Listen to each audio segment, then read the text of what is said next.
So we're calling this meeting to order. TV 79, are you ready? 79 is ready, okay. Calling to order the regular monthly meeting, July 19th, 2023 of the Darien, Connecticut Parks and Recreation Commission. Our first order of business is the approval of our minutes from June 21st. Does anybody have any corrections or changes?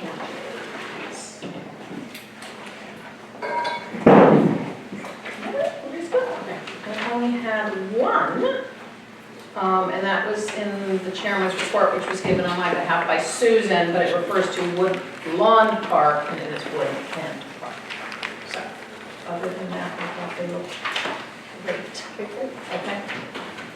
And can I have a motion to approve the minutes? Mary Louise, second. Kathy? All in favor? All right, that's fast, great. Okay, and as always, thanks to Tamara for doing wonderful and complete minutes. Okay. Our next order of business is we have Dan Biggs of Weston and Sampson with us tonight. Dan is not a stranger, certainly with this commission, and many members of the public. He's been working on a variety of projects for us over the years. Currently, he is in different stages on a variety of different projects. The one we probably spend the most time on tonight is the construction bid package for the Weed Beach Meadow and trail packaging. And I can see we've got residents in Rowan Bay here, very interested to hear what's going to be happening there.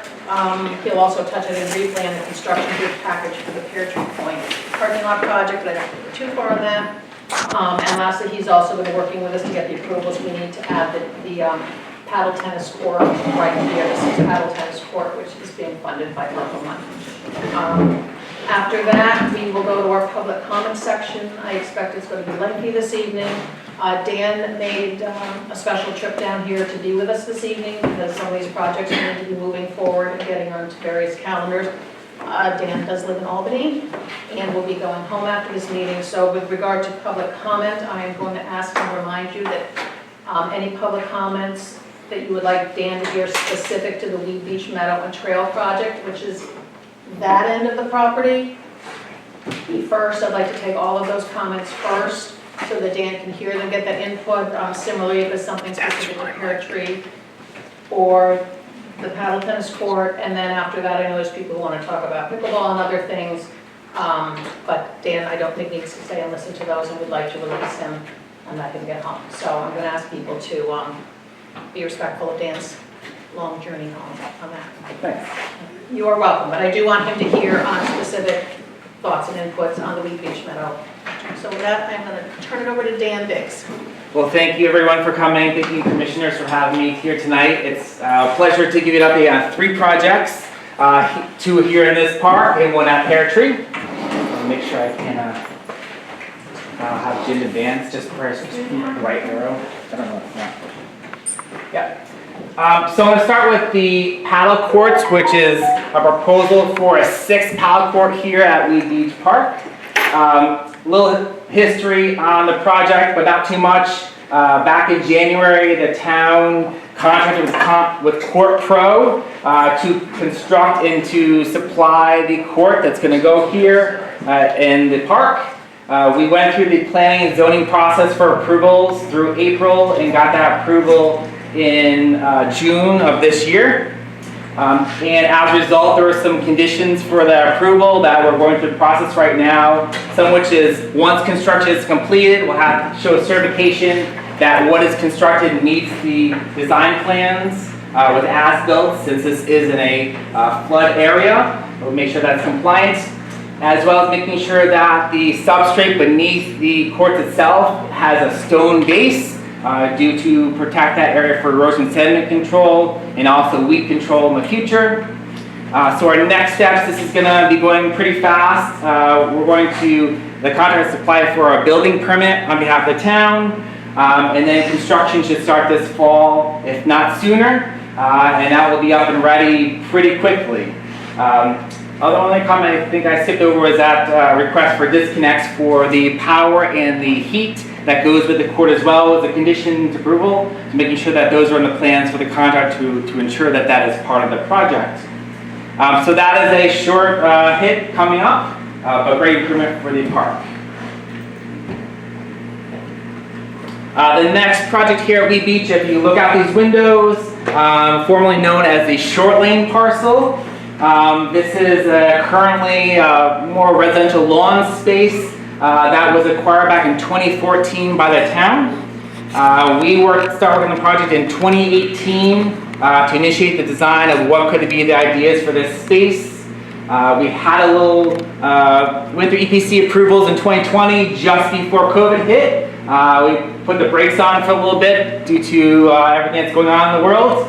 But we picked that back up this spring and summer, starting with a field walk with staff and some commission members to look over what the plans are. We've coordinated with the utility companies, Frontier and also Eversource. As many may know, there is a power line that services this building and also the beach hut across the way, underground, but it's above ground through that parcel. So we're coordinating to have all that power undergrounded, so there will not be any utility lines crossing that parcel. And as, I don't know if it's going to show up, but if you look at the picture, I'll point to my finger since the pointer doesn't work. This is obviously the Long Island Sound. Currently, there is a fairly narrow beach area in front of the parcel. We're looking to expand and widen that beach to be the general width of the beach area that is out here in front of the beach hut. We're continuing the idea of the berms around. That's not only from a soil stabilization standpoint, but also to give some vegetated greening area here in between the beach area and what is a lawn area. And if you walk over there now, there is a driveway that comes down to where the existing sailboats are stored for the Junior Sailing Club. Looking to have that at same grade, so you can actually go down. You're going to be flush to be able to walk at the elevation of the top of the beach.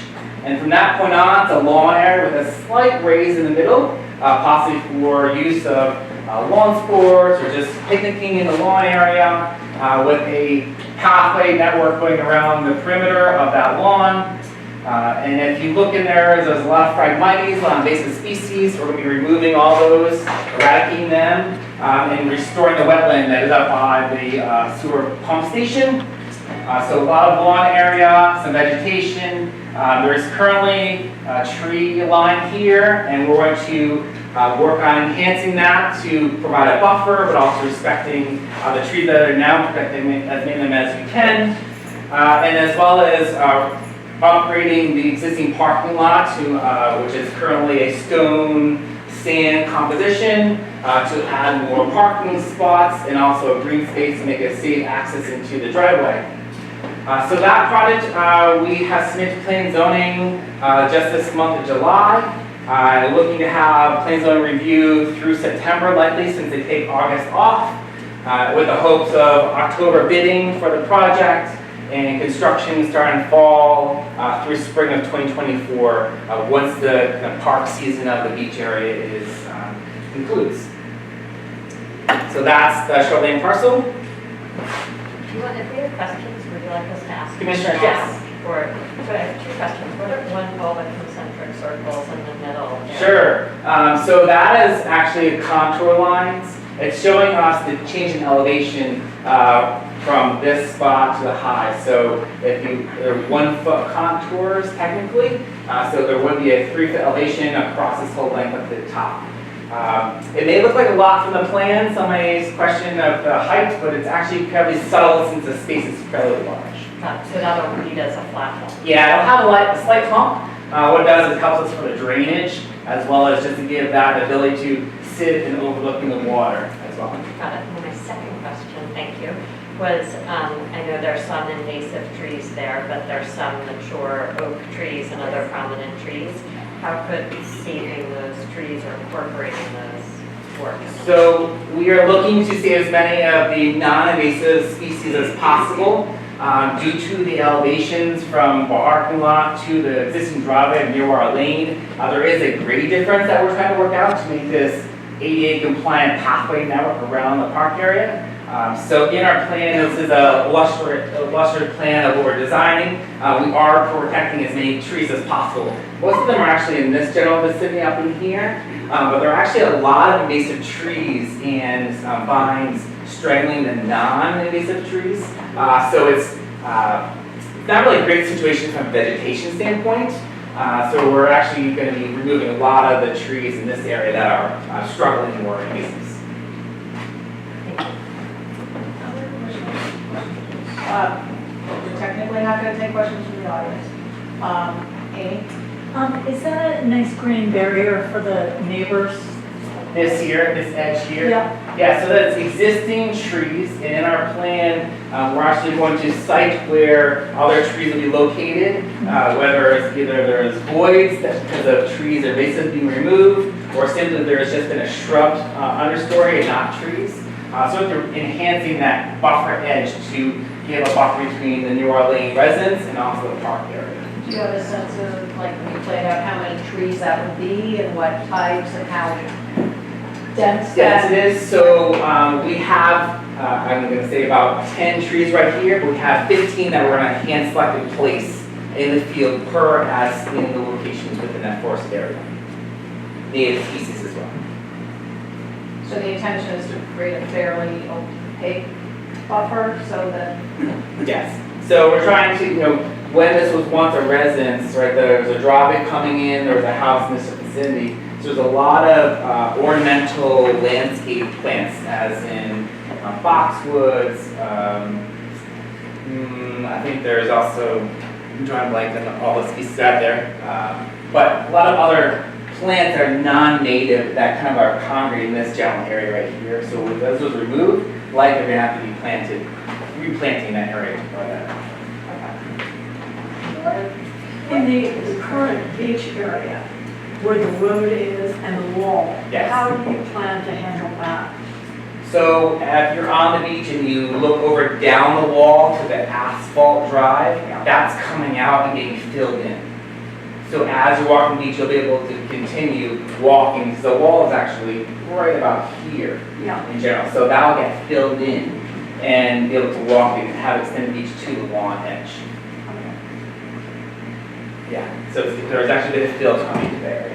Turn around, because I've got my back to you guys. Jim? No, I just wondered if the kayaks are over there, so what are kayaks going to do? So currently the kayak storage is in this general vicinity, so we're having them removed during construction and then placed back in the same location or adjusted to what works with the new use of expanded beach, because there's a bit of beach being added here that will probably encourage patrons to come further down the beach than where they stop right now. And putting the electrical wires underground is always a disruption as you do that.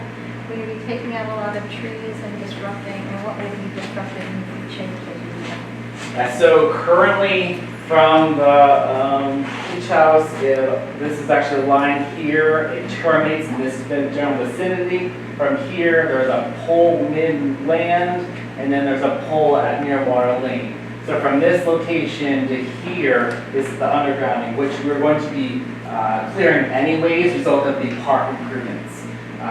That line where the Eversource is the exact location because they need to have access to underground to repair if necessary. But the pole that is on near Water Lane, I think they're going to, they told me last week they're going to create a new pole, take that old pole, and have the guy wires more compliant to what works for their current conditions. It's a fairly old pole from their town. It'd actually be better for trees because you wouldn't have wires to do anything. You wouldn't have to worry about trees falling. The sky's the limit because there's no wires. Yeah. above, We could maybe taking the other ones down, but it doesn't sound like it, so. It's pretty invasive actually in that spot. We walked it a lot and there's so many invasive trees and the things that are there are so, because of the invasive, have grown over the good trees. They're lopsided. They're very sickly. I mean, it's unfortunate that that's happened, but hopefully now that we've reclaimed this land, the new trees that we put in will be more cared for and will be on top of the invasive issues, I'm sure, at the very least, with her as the chair of the committee, so. Dan, you mentioned, extending, the dune over. It appears that the dune that we have running, you know, from the bathhouse forward seems to have kind of flattened out over the years. And also, I know that beach grass it used to be very lush and thick and beautiful. It almost felt like you were sitting on Cape Cod, and if you look, if you're on the beach and you look back towards the parking lot, you really just saw the dune. The case anymore. Do you know why that is, and what we think about? So the natural aggregation and removal of flowing sand, you know, we're getting prevailing wind coming off of the sound and the dunes. It's blowing into the parking lot, or it's going down, it's widening versus being more kind of upright as a dune. Yeah. So minimal repair of the dune is like needed. It was done in 2012. I think some of the issue there is the sand is blowing into it. There's also a lot of mudboard and invasives in the dunes itself, so I think that's choking out any of the good grasses that are left there. And you can tell, like, the plaque for the playground by the sound, you used to be able to see the plaque, now it's up 30. So you do see there's a lot of movement there. I think maybe that's another project in terms of invasive removal, because the mudboard is strangling anything that we put there. So that's another place to stay. There's just not much beach grass left anymore. I think if we're on top of the invasive issue, that's how we kind of take care of, protect the future, anything that gets replaced, because I think we're going to need to get more of that. Commissioner, other question? And our third and final project, Pear Tree Beach Park. This project has been around for a while. Started 2018, where a building committee was initiated and formed. Again, COVID came on board, but we worked through that. In 2020, we started some of the permitting process for the improvements to the park. And specifically, the improvements that we're working through is the parking lots, reconstruction of the boat ramp, dredging of the channelway, outdoor seating area, additional landscaping, edge improvements, and also restoration of the wetlands. The structure is not being touched, we're just supporting the edge of that. So as we're going through the analysis phase, March until July, we did several investigations, testing of soils, and sampling within the channel area. We submitted back in July of 2022 to the Connecticut Department of Environmental Protection, and also a COP, which is a Certificate of Permission, basically a permit by the state, was issued in October 2022. That COP includes most of the things I just mentioned, which is permitting of existing boat club building, which is right here. Just historically, it was never probably permitted, so they included that into our permit. Includes reconstruction of a parking area, I just mentioned, which is a slight reduction, a couple stalls, but in addition, and the raising of the parking lot to add additional beach area, and planting along that edge as well. Reconstruction of the boat ramp here, as well as a restoration of the tidal wetlands here, and the channel dredging is included. That COP is valid for 5 years from the date of issuance. So until 2027, the town has the ability to get that project going and show progress to utilizing that permit. So the next steps in this project is a complete design development package with basically refining the design. As I mentioned, we're raising the parking lot, reducing some of the localized flooding, providing a stormwater management system within the parking lot area. Also included is to get an updated cost estimate. The construction market has changed significantly from 2020 when we started the project. So looking at some updated costs, what that would be to construct this project. Eventually submit to planning and zoning for approvals as necessary as a town project, and then construction documents and bidding phase. These last steps we've not proceeded with any of these steps yet. We're still waiting to hear from the town decisions on what will proceed and what timeline that looks like. But this is really the next steps necessary to keep this project moving when the time is right. commission members. Comment and question. One, thank you for the work. You said this plan would result in a few parking spots being eliminated. I think it's 32, right? I don't recall, but.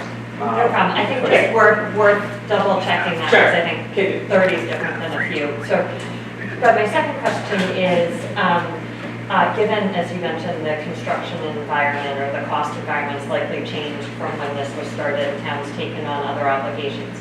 Let's say this gets priced and it comes back at a number that's too tough for town to chew on today.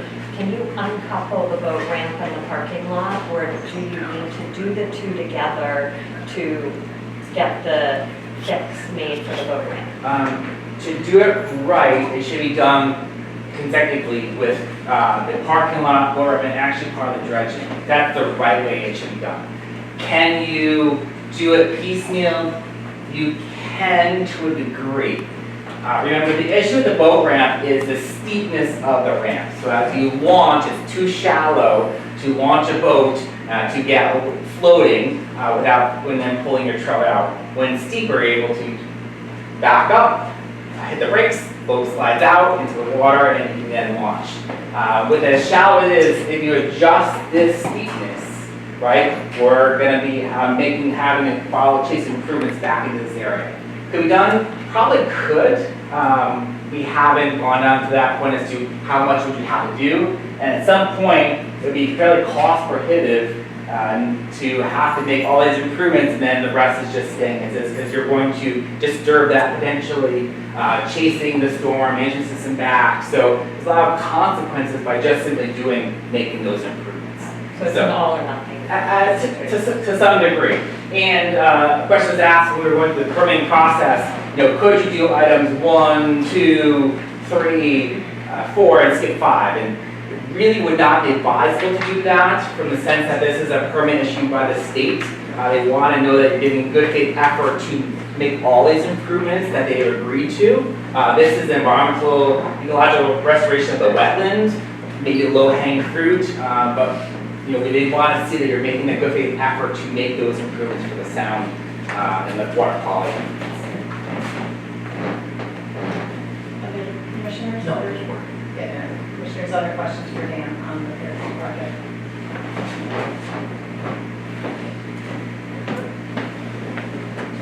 Well, thank you everyone for coming. Anybody else questions for Dan?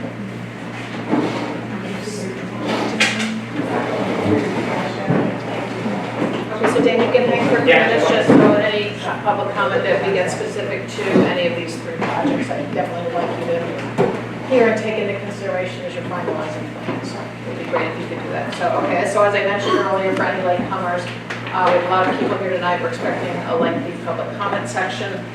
We'd ask people to limit to 2 minutes in respect of Dan's time and travel time home specifically. I would ask that anybody who has comments that they'd like to address to the commission and Dan regarding the Blue Beach Meadow project or the other 2 projects that he mentioned here today, that all of those comments get done first so that we can release them first trip home, and then we'll proceed to public comment on any and all other topics that people are here to speak about. So with that, I will open up public comment, and as I said first, if we can go on with each project, that would be great. Who do I have? That's questions, or is it just comments? Technically, it's just Comments? comments, but certainly there are things that. I'll pose them in the way of question, and you guys can decide how you want to respond to that. Dan, thank you so much for the work. It's exciting to see what you guys are doing. I live in 178 Nearwater, so I live across the street from the project that you guys are doing, and want to be able to support this in the best way that I can for my home. And what we see today is, while invasive and overgrown, quite natural and beautiful. And it's creating a wonderful sound barrier for us today. And I know that because, when there's events here and things, we don't really hear them. And when I walk across the street, we can, which is wonderful. My question would be, what is in the budget in terms of how many trees? Like, the plan looks terrific. I think it visually could be really great for the community, but I have concerns around what we actually can afford when it comes to, are we buying 3-foot high trees, or are we buying 30-foot high trees, right? That's gonna make a big difference in terms of how we all that live on Near Water Lane experience this new and exciting opportunity that you guys are doing for the town. And my other comment would be, in the plan, it looks like there's a lot of grass. The lawn is wonderful. We have lots of lawns and lots of grass here at Weed Beach to access and utilize. And bravo to the commission. I just walked over to the back lot here and saw the work you guys did over there.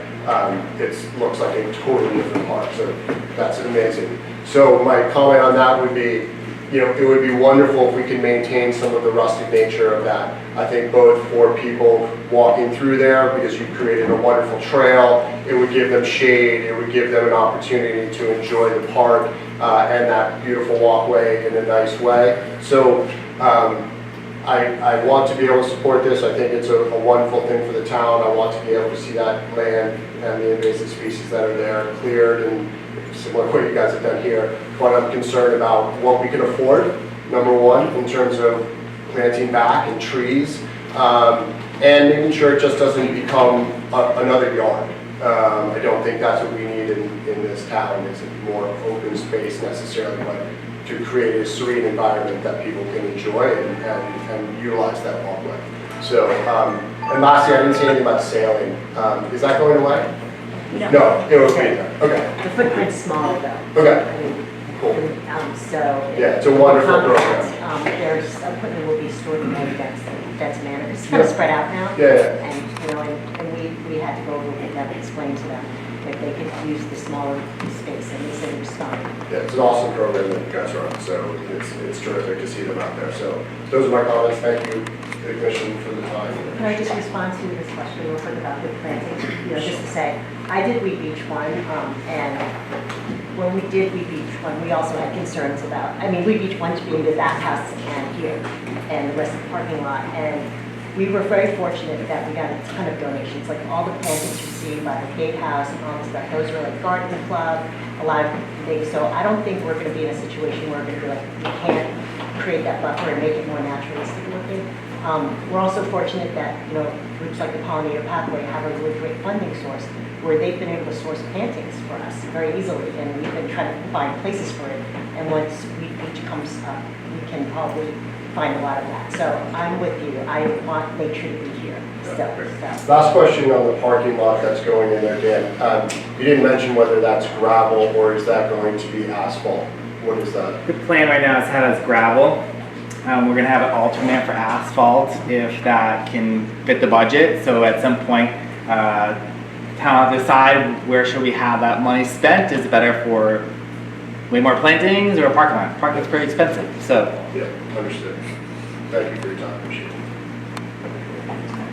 Okay, I will mention though that, you know, Dan went through the timeline, but we don't yet have the town approved funding, since I see their chair of our Board of Finance sitting here. As I think we mentioned publicly, the Darien Foundation has committed to a significant portion of this project, but we still do need to go through the process of getting the funding for it. So that timeline assumes that we get the funding, but that's not done yet. So without the funding, the project doesn't go anywhere. So just want to make sure we don't be sitting going, I don't remember approving that. Well, except the construction bid will go out, so that we The can get a construction solid bid will go number. out, yes. Yes, so we can get a solid number, but once we have a solid number, then we have to go through all of the appropriate boards to secure the funds to do the project. It was decided during last year's budget cycle that this would not be one of our sort of capital projects approved, that we were asked to just come back and do it off-cycle, which is the same message we've gotten on the Pear Tree project, is we would just do it, you know, whenever we know the number will start with. Other comments that are specific to Dan's projects from the public? Yes, ma'am. Goody Gray, hi. Hi, please stand up, you just for 79. Hi, Goody Gray, 1 Rush Island Road, Darien, sorry. Okay, so just, I was on the Weed Beach Committee a few years ago, and I remember hearing we were gonna do kind of a walking trail that would connect the property, and I was just wondering if that's still part of this or not. There's a smaller walking path planned, but not, that connects the whole property, and that really got down to the cost issues. We had to cut back on our original vision due to the expense. Also, for the first speaker, we didn't get your name. Luke Graham, Raymond, Thank you. you're one. 78, year one. Others on dance projects? Okay. One last time. Okay, Dan. So you go, Nikki. Thank you. You're free to go. Thank you for making the trip down, and, you know, as you're finalizing plannings and whatever, please, you know, I'll be back. please keep the comments, please keep the comments that we've got from the committee Okay. in mind. All right, so now we will go into general public comment. Any other topics that people would like to speak about? So, Pam is going to time people, so we keep it about 2 minutes each. I'm raising my hand every 2 minutes. 2 minutes, and then a few seconds to wrap up. So, raise your hands and we will get going. Let's break the pump. Okay.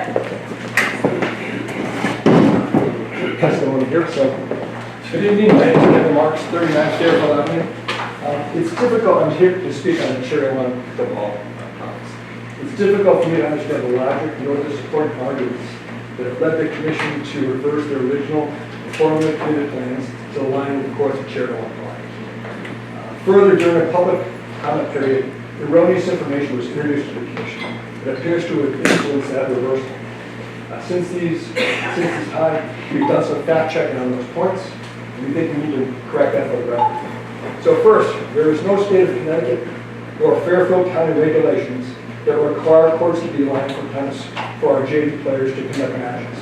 JV matches can be conducted in dual-line courts, and other school systems across the county and the state are currently using that approach. Well, the taxpayers of Darien invest about 70% of our taxpayer dollars in support of our school system. We have a very effective Board of Education that advocates for those audiences and the students' needs. But we do need the Park and Rec Commission to advocate for all members of the Darien community. Second, the Park and Rec Commission conducted a public survey that confirmed that most respondents supported a dual use of the courts. For some unknown reason, these findings were then disregarded by the commission. Those who opposed the dual line asked for a single-use tennis-only approach to town assets.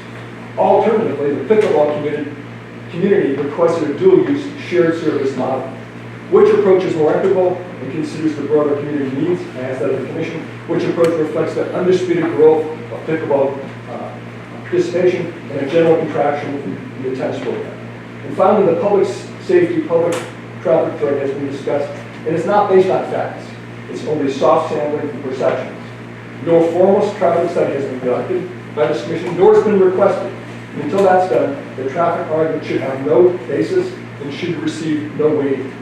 And further, as an interim step, the Parks and Rec Department can move any number of programs to other town locations to soften the peak volumes of a program. So in summary, I'm asking the commission to return to its original committee plan to line the Cherry Lawn tennis courts for both tennis and pickleball. This dual line approach delivers the most equitable usage of a town asset across the broadest community of Darien residents.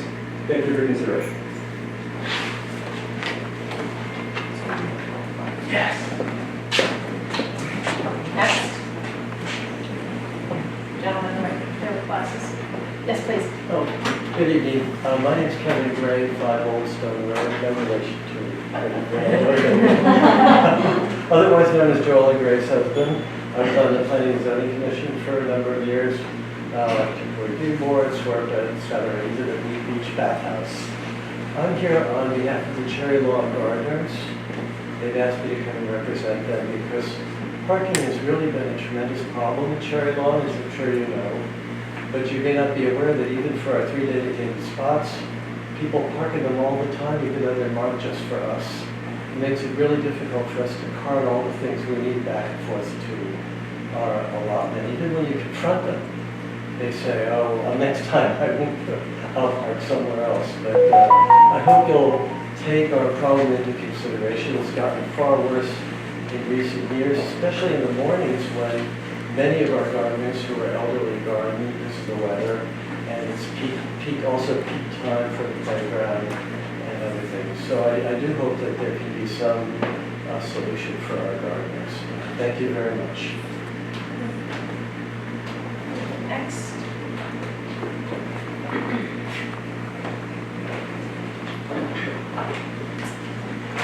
Annalisa Brown, 20 Academy Street. I'm also the Dearborn High School girls varsity coach.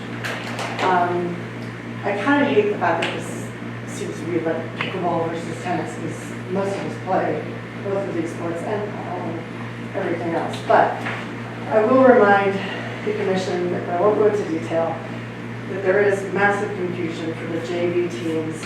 Not ever stated because there was a rule, but that we were worried that the CIAC, or actually I create a rule that would make it problematic for our JV teams. And playing matches, no one, pickle or paddle, wants to play in inline courts, which is why the 3 courts at Cherry Lawn currently are never occupied by either player. Leaving the courts solely as tennis courts was voted on the May 17th meeting, which I myself attended, as well as many of the tennis players, JV tennis players. I thought they were very eloquent. You guys made a decision. I'm not sure why this is back on the docket, particularly in the middle of summer. People are away. They're not able to come and speak if they want to, whether it's for pickle or tennis. And there was also no public notice about this. I mean, I know it was on the agenda, but there was just a newsletter from Monica McNally. There was no mention of it. There was no way for people to know that this was coming up if people, double check the site. As an aside, I tried to actually book a pickleball court today from 6 to 7 for my family to play. Online, all courts were booked.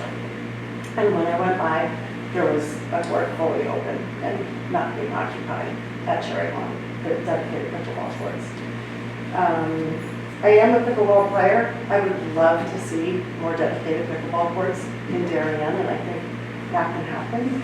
I've stated now on more than 2 occasions that I'd be more than happy to be on a commission or a committee to look into that and try and make that happen, because I would really like to see that.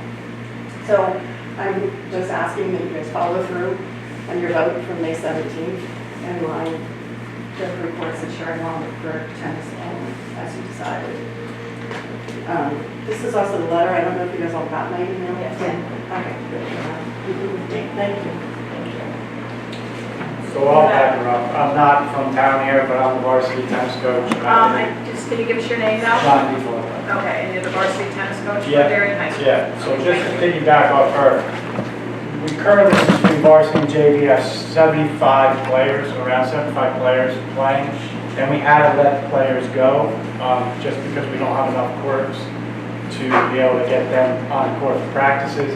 I know the JV program had a really hard time even getting multiple days in a row of practice together before they have competition.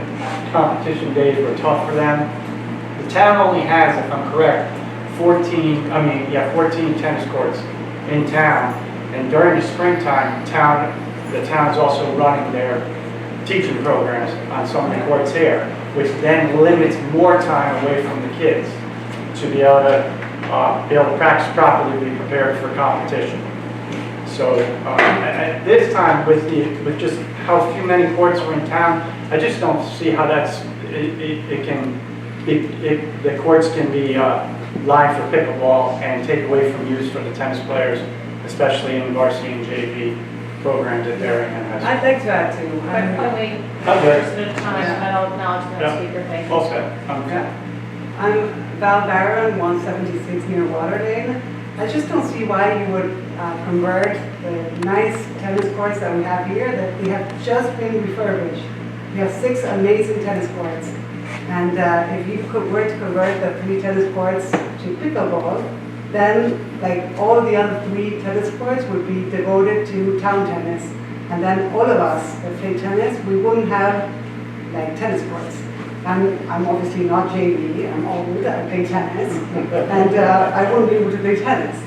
So I just don't see the logic of actually converting tennis courts that have just been refurbished to pickleball. When you just decided not to have pickleball in Cherry Lawn. And when you just bought like I don't know how many millions of dollars you spend on Pear Tree Point. What are you gonna do with all that land? I mean, honestly, I don't know. Great idea. You mean, or the Great Island, yeah, wherever I go. So maybe that's what you put the pickleballs. Other speakers, hi, in the back. Sarah Sealy, I was the JV girls tennis coach. I Your want dress? to feedback off on Lisa and John. Agree with everything they said. On a practical note, just having had the girls play there this spring, playing tennis, if we have any tennis players playing tennis on a tennis court with pickleball lines, is not fun. Yeah. It's confusing. The ball hits the lines differently, and it would be really unfortunate to turn our beautiful tennis courts to a multi-use surface. And Just be referred. 100% agree that we should, I think it's great pickleball has become so popular. Let's find their own space for it. Can I just get your address? 13 Stillman Road, right next to Cherry Lawn.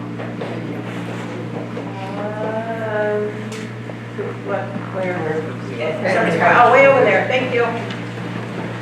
Ed Washeka, 7 Lawarden Lane. I play tennis and pickle. I think we're here to address some of the other comments that folks made.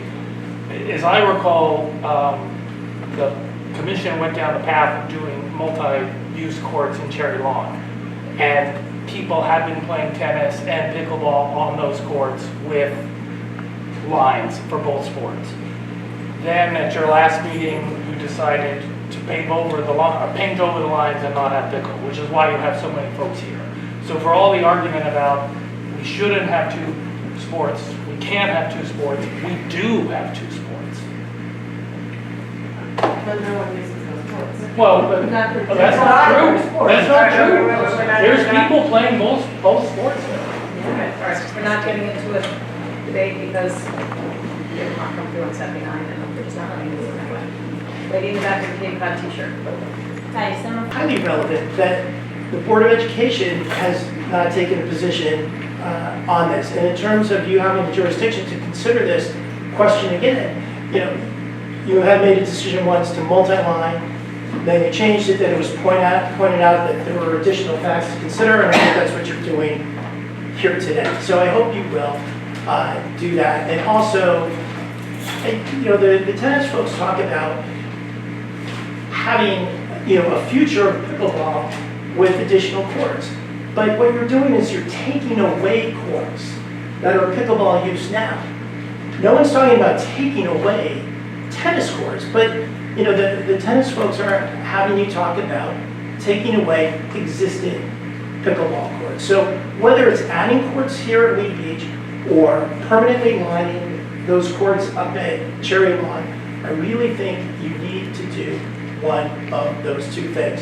And my second point, and I'll make it quickly, with regard to Cherry Lawn, there's currently, I know you folks put in a regulation about starting times of 7:30. I hope you will go back and revisit that starting time. Section 42R of the town code says those parks shall be open, not may, shall be open from dawn to dusk, absent emergency circumstances. And I don't think playing pickleball would constitute an emergency circumstance. So I hope you will revisit that rule. I know your commissioner mentioned that when you were discussing the first time that you can't really close the parks. So I hope you will reconsider that.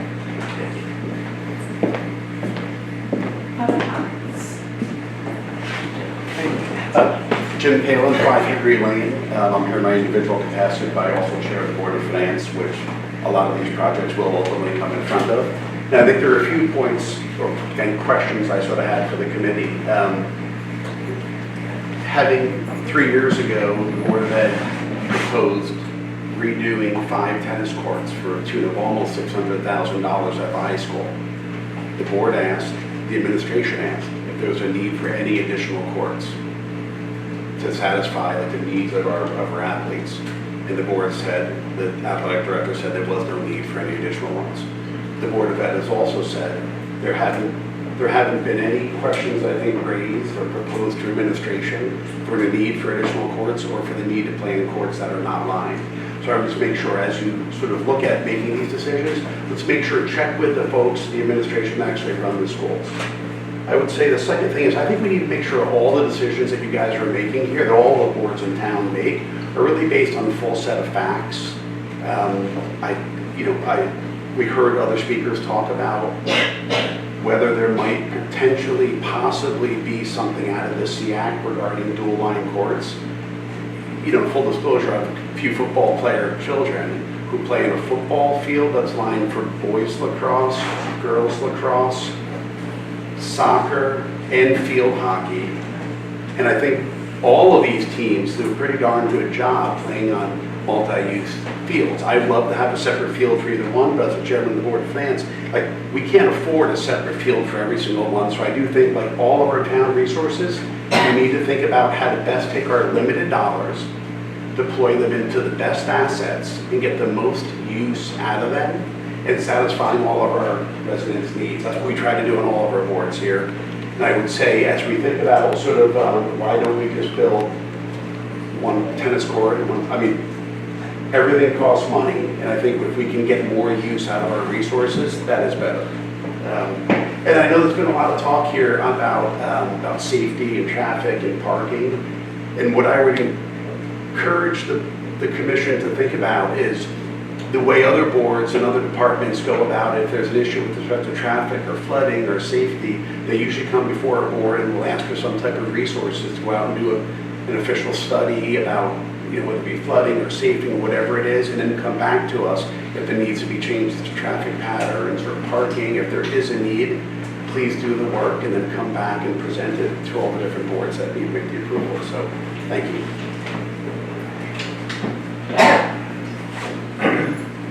I'm Jack Davis, 197 Point Street. As Jim pointed out that he's part of the Board of Finance, I'm the chair of the RTM Finance and Budget Committee, for those who don't know. I am speaking as chair of that committee, although not for the committee. It's how I look at this. The Board of Selectmen, Board of Finance, and the RTM approved not once but twice financially redoing tennis courts. That was what was approved. That was on the capital list that you submitted to all of those three boards, and that is what should be completed. Now, I've listened to some folks talk about changing the scope and the intent of the project. That's not how we should be doing things. We should be doing the process that some of these same people have talked about throughout in other conversations. I am totally in favor of expanding our pickleball usage throughout this town. I don't know if it means expanding at Cherry Lawn. I don't know if it means having something in the north side and something in the south side at Wheat Beach.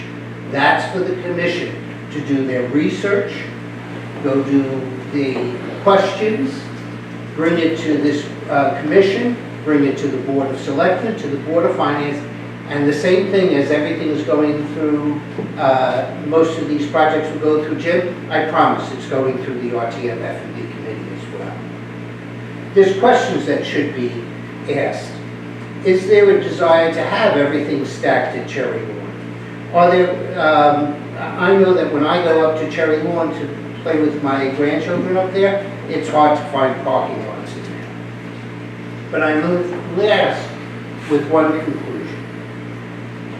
I fully support the prior board commission's vote, and I think you should stay with it. There shouldn't be a bad penny that keeps on coming back. But I want to leave with one comment.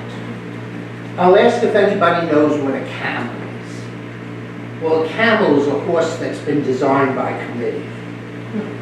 If you put pickleball and tennis lines on the same court, you've created a camel.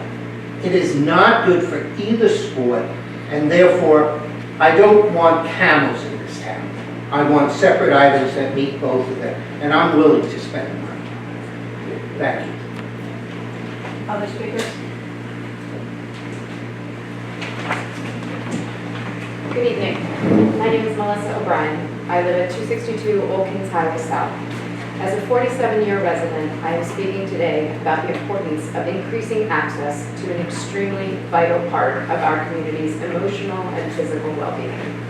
I'm asking for support to place pickleball lines on the tennis courts at Cherry Lawn and Wheat Beach.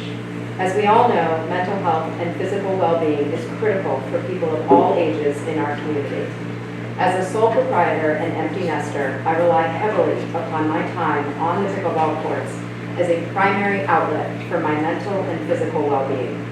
Since last April, I have spent more than 20 hours a week playing pickleball, and I have witnessed a transformation in community gathering of all ages and genders, connecting through the sport. It is fantastic to see the attraction to pickleball. It speaks volumes about the absolute necessity for lining more tennis courts with pickleball lines. Pickleball is the fastest growing sport in America. With a mental health crisis on the rise, it is 100% in the best interest of our community that we help minimize the impact here in Darien. Placing pickleball lines on the tennis courts at Cherry Lawn and Wheat Beach is such a simple ask with such a significant and meaningful impact. Thank you for your time and consideration. Other comments? Hi, I'm Jamie Fitzpatrick, 75 near Weber Lane. I'm part of the girls varsity tennis team at the high school, and I just want to speak about this issue. Even if there's a threat that we won't be, or the JV team won't be able to play if we line these courts because the ball bounces differently, then that's eliminating limiting a whole team. Tennis has been such a vital part to my life and my mental health, emotionally, because this is such an outlet for us. And if you were to get rid of that for such a large number of kids who just want to play tennis and exercise, which is so good for your mental health, I think it would be a shame to kind of get rid of this. And even if it's not, confirmed that the CF or the SCF will not allow this, it is most likely because it is difficult to kind of read the lines and because it bounces differently. So I think that we should line the courts with solely tennis lines so that the JV team can play and that all of us kids at the high school can have this outlet and exercise and be a part of the community basically at the high school. First of all, I applaud all of you girls for showing up, and you're brave, and that's awesome, and well done. This probably should we state your name and address? My name is Luke Raymond. I live at 178 near Water Lane. And I think mental health is an awesome topic to bring up here. So I'll give you some quotes. It's like having a pistol range in your backyard. It's a torture technique. Living here is hell. The founder of Pickleball Sound Mitigation LLC said, you can't take pop, pop, pop for 12 hours a day and remain safe. So I would say, as we think about where we're going to place this, I have a very strong opinion as to keep Wheat Beach off the list for a number of reasons. There are residence homes within 300 feet of the courts out here. There are residence homes within 300 feet of the homes over here. Statistical data shows that pickleball produces between 70 and 100 decibels, which can be heard at over 800 feet, loud and clear. We have a very close-knit community here, and we don't have to hear that with tennis. We don't hear it ever with tennis. And I'm very concerned for my personal loved ones who would have to listen to this, the children who play on the beach here and on this playground. Tonight I drove down and there were young couples all up and down the beach enjoying the sunset. And what would they be listening to? Pop, pop, pop, pop all day long. Dawn till dusk. Do you live next to a pickleball court? So I asked the commission, when thinking about where this is going to go, to leave Wheat Beach off of your list. And to be frank, I don't envy anyone who lives near Cherry Lawn. So I would say let's keep it off of that list too. respect the young members of our community in the same way that you would the older members of our community. And lastly, I would say, over a decade ago, this commission turned down a skateboard park in this very zone for noise, which is far less, statistically data, far less loud than pickleball. So are we segregating our decisions by age because that was a bunch of 14-year-olds and this is a bunch of adults? So I hope that our precedent stands in terms of what you've already decided for this park. Thank you for your time, attention, we really appreciate it.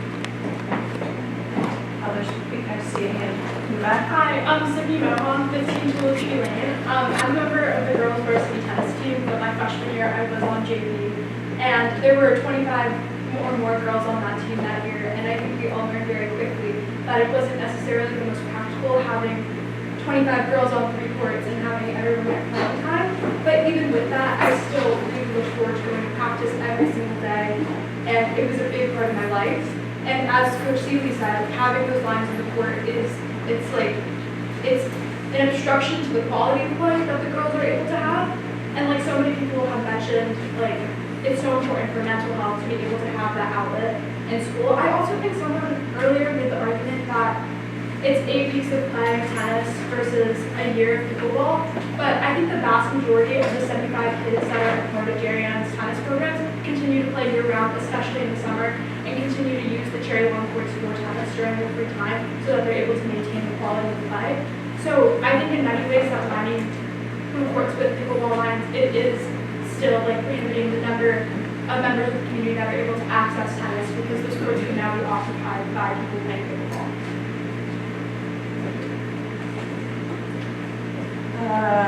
Lady in the stripes, and then Jenny, I'll go with you next. I just have a quick question. I'm Kristen Masterson. I'm at 9 Plymouth Road in the Bay. Is there a venue for pickleball maybe indoors? That's what I'm wondering. That variant the way we have. I'm just throwing it out there. Jenny, I said over calling you, and then I have a gentleman back. Thank you. My name is Jenny Schwartz. I live at 8 Saddle Ridge Road, and I'm a member of the RTM Finance and Budget Committee. I actually cover the Parks and Rec budget.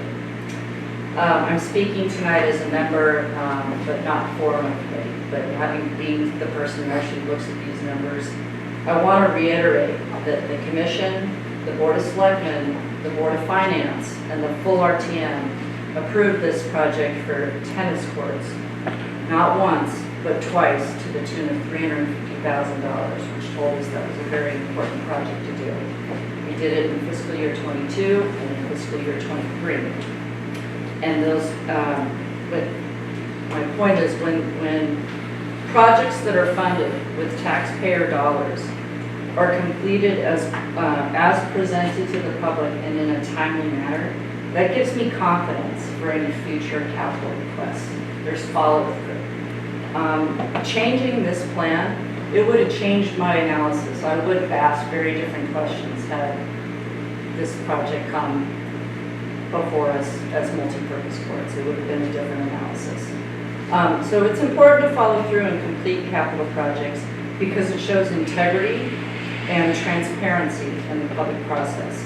The Commission has already voted now 3 times to complete this project, and I don't think you need to do it again. Thank you. Come to the back. Yeah, I'm Bruce Failing. I live at 1 Baywater Drive.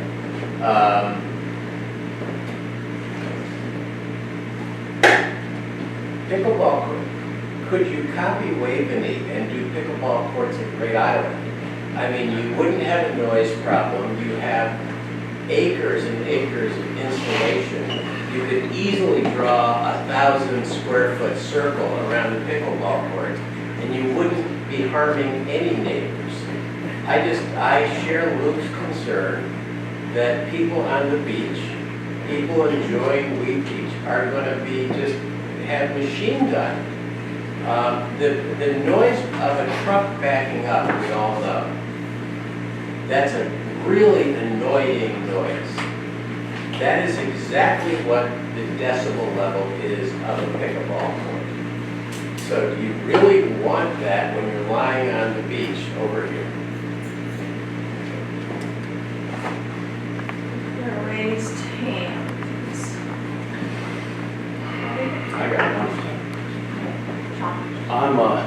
Shea. I live at 135 Leroy Avenue, and I'm just here to do what the rest of the country is doing, and that's transitioning some pickleball, tennis courts into pickleball courts. And I can't, for the life of me, why you guys wouldn't want to have coaching pickleball with the students. The rest of the country's doing it. I would embrace it if my daughters played pickleball in the courts. You know, why not use it? I would embrace it if it were me.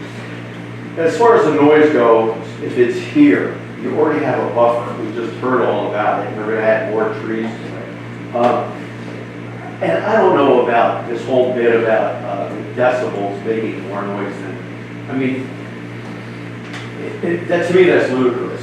The other thing is, with the 3 courts that are here, if you take those 3 courts that are full with tennis people, you get 12 people playing. If you convert those 3 courts, or those 3 courts, you can have 32 people playing. 4 times, 4 people on 8 courts is 32 players. As far as the parking goes, there's a whole parking lot that's not even used. You can hardly see it when you come in because it's filled with crabgrass and gravel.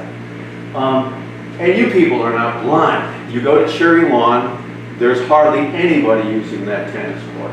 And you see all the people you trying to wait and get on the line or waiting for a pickleball court. Now there is a reservation system because there's such a demand for it. And in fact, we tried to get on today and we couldn't because it was full. So the cost factor is another thing. It's about $50,000. I was here with Pam and Susan and asked what would it cost to convert those 3 courts or those 3 courts into pickleball courts. It's about $50,000. The cost of putting new courts in, like they did at Cherry Lawn, was about $300-something thousand. How's the town getting any of that money back if they're not being used? Girls, I love you for playing. It's great. I'm glad you guys are doing something, you know, athletic. It's great. Try pickleball. More and more kids are playing. More and more high schools are doing it. It's a sport for everybody. It's not just for old people. Have an open mind. Think about it. And we're not taking, you know, this real estate that you're talking about. Just buy real estate. Sean, you're here, 2 minutes. It just makes me. I'll just say one thing about that.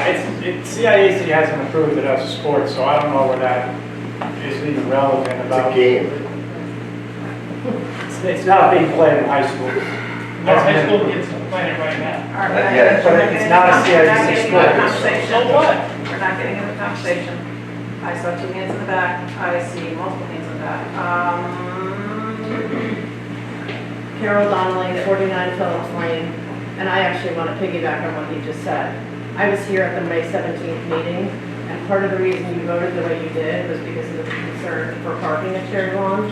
If you're turning 8 players into 32 players, I'm not sure you have the capacity for parking over there, which I think was acknowledged that night.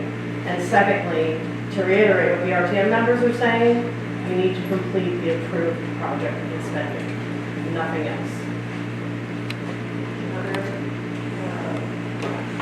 Yes. I'm Cindy Rogers of 40 Fairfield Avenue. I would just like to know that the board, the Park and Recreation Board, is trying to figure out how to service all of your citizens. Pickleball is hugely popular. And I know Ridgefield High School has a relatively new high school. They have painted pickleball lines on their courts. There's 4 pickleball courts. There's no, and it's the wave of the future. My daughter lives in South Windsor, Connecticut. All of the courts at the junior high and high school level are all painted with pickleball. It's just the way of the future. I wish you luck in solving the problem. Personally, I prefer pickleball at Cherry Lawn. I love Weed Beach. I don't think it's the right place for pickleball. But we have to find some place for pickleball. Those are where our tennis courts are. Thank you. other stuff, a few more hands? Yes. Francis D'Souza, 58 St. Nicholas Road. I live very close to Fairlawn Park and grew up, where my children grew up playing tennis there with me. And I would just like to say, relative to the fields and multi-use of fields, it's very different on a tennis court. On fields, you have referees who are calling the lines and making those decisions, whereas it's the girls who have to worry about, which line the ball hit. So I think that's not really a very good analogy. And just as a player myself, having pickleball lines on a tennis court, it's very distracting. I just really worry about the encroachment of pickleball. I think pickleball is great. I love the fact that people are playing it, they're getting exercise, but they're two very different sports, and they really need their own surfaces. And I just feel that pickleball is encroaching, and at what point is it going to completely take over the tennis courts and eliminate that opportunity for these girls? Any more, Annalise, I saw you had your hand up again. You have some of them. Okay. Anybody else before we close public comment? We will not be going,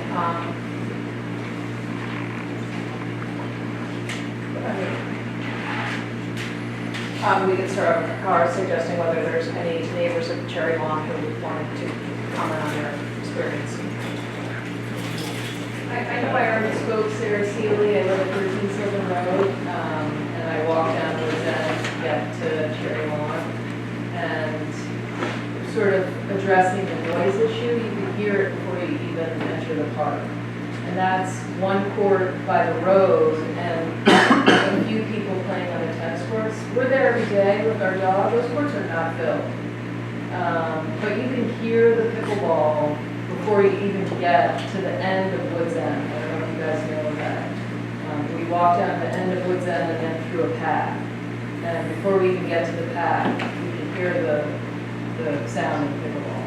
So it's, I can't hear it from my house. But it could become an issue with people that live on Woods End and around that area on Birch, because we have lots of houses surrounding Cherry Lawn also.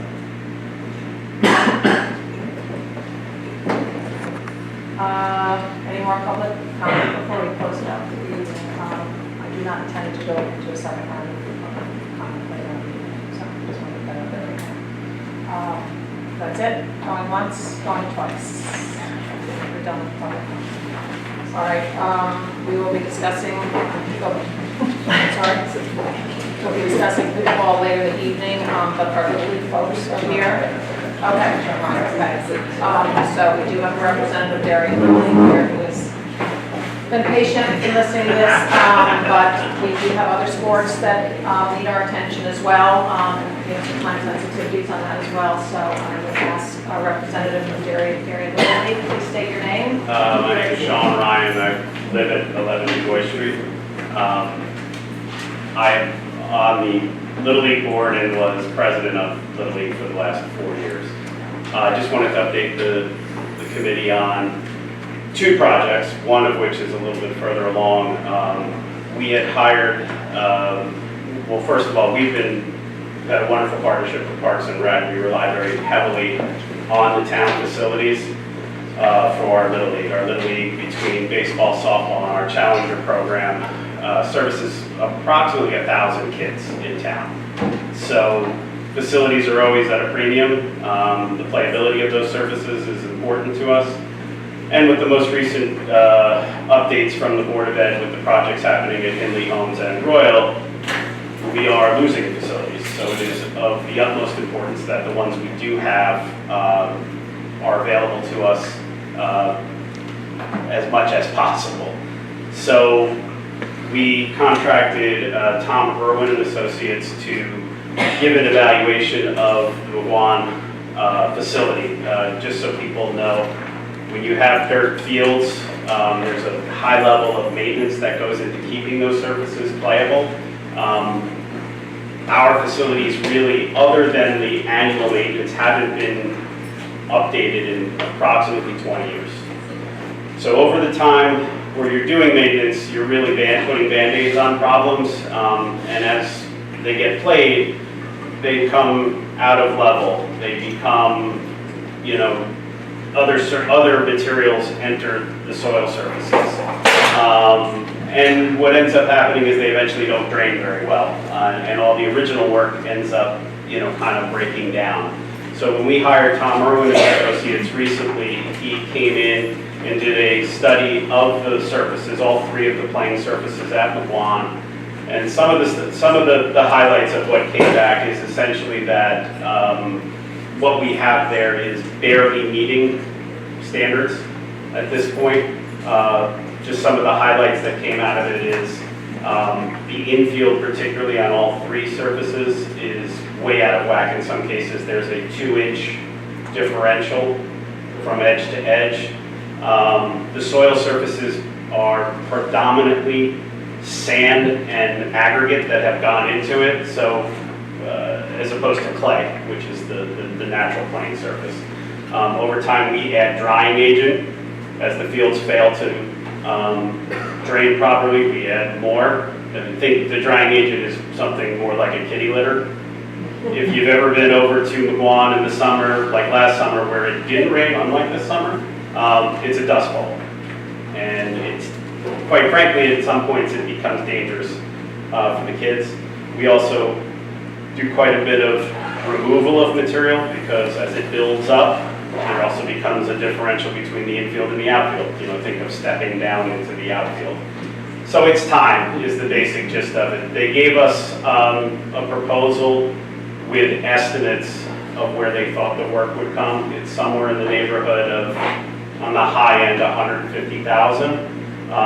The Little League is willing to absorb that and to pay for that, and I'd like just the board's approval to go to bid with the town on finding the folks to do the work. Our hope is to do this work after our fall season ends, do it over the winter so that we have safe, effective playing surfaces for next spring.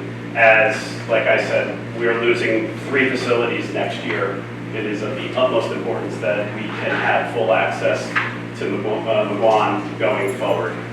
So that's my first project. The second project is for Cherry Lawn, the baseball field that is at Cherry Lawn. I know the town has struggled with the location for a pool. I can assure you is the baseball field at Cherry Lawn. For example, we received maybe a 1/4 inch of rain earlier this week. It was heavy. I can share with anybody the video that is still today. The infield has 2 inches of water sitting on the dirt. It does not drain, and the outfield is now sloped. They redid that field back in 2013.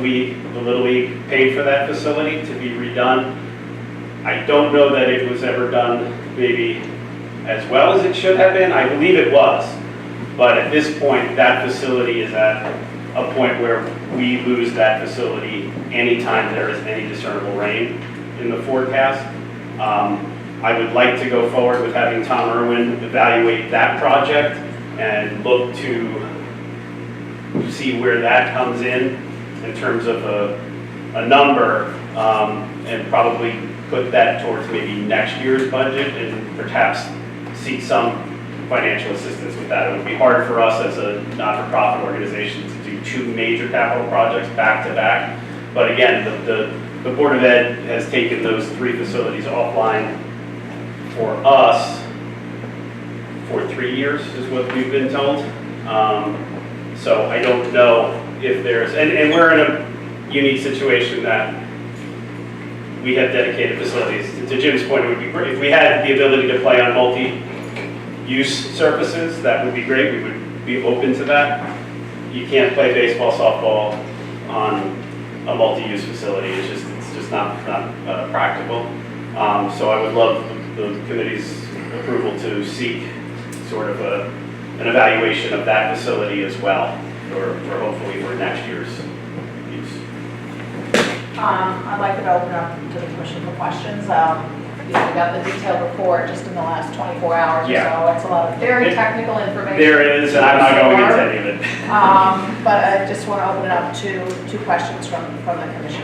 So you're going with option one, Yes. the more expensive one? Yeah, the option 2, Susan, is sort of just, again, another Band-Aid. What really needs to transpire is in option 2, which is to literally remove and skin and get down to the gravel and put brand new drainage in, as opposed to just skimming the top. So it would be putting good money after bad to go with the first one. The second one is going to hopefully buy us another 20 years, hopefully.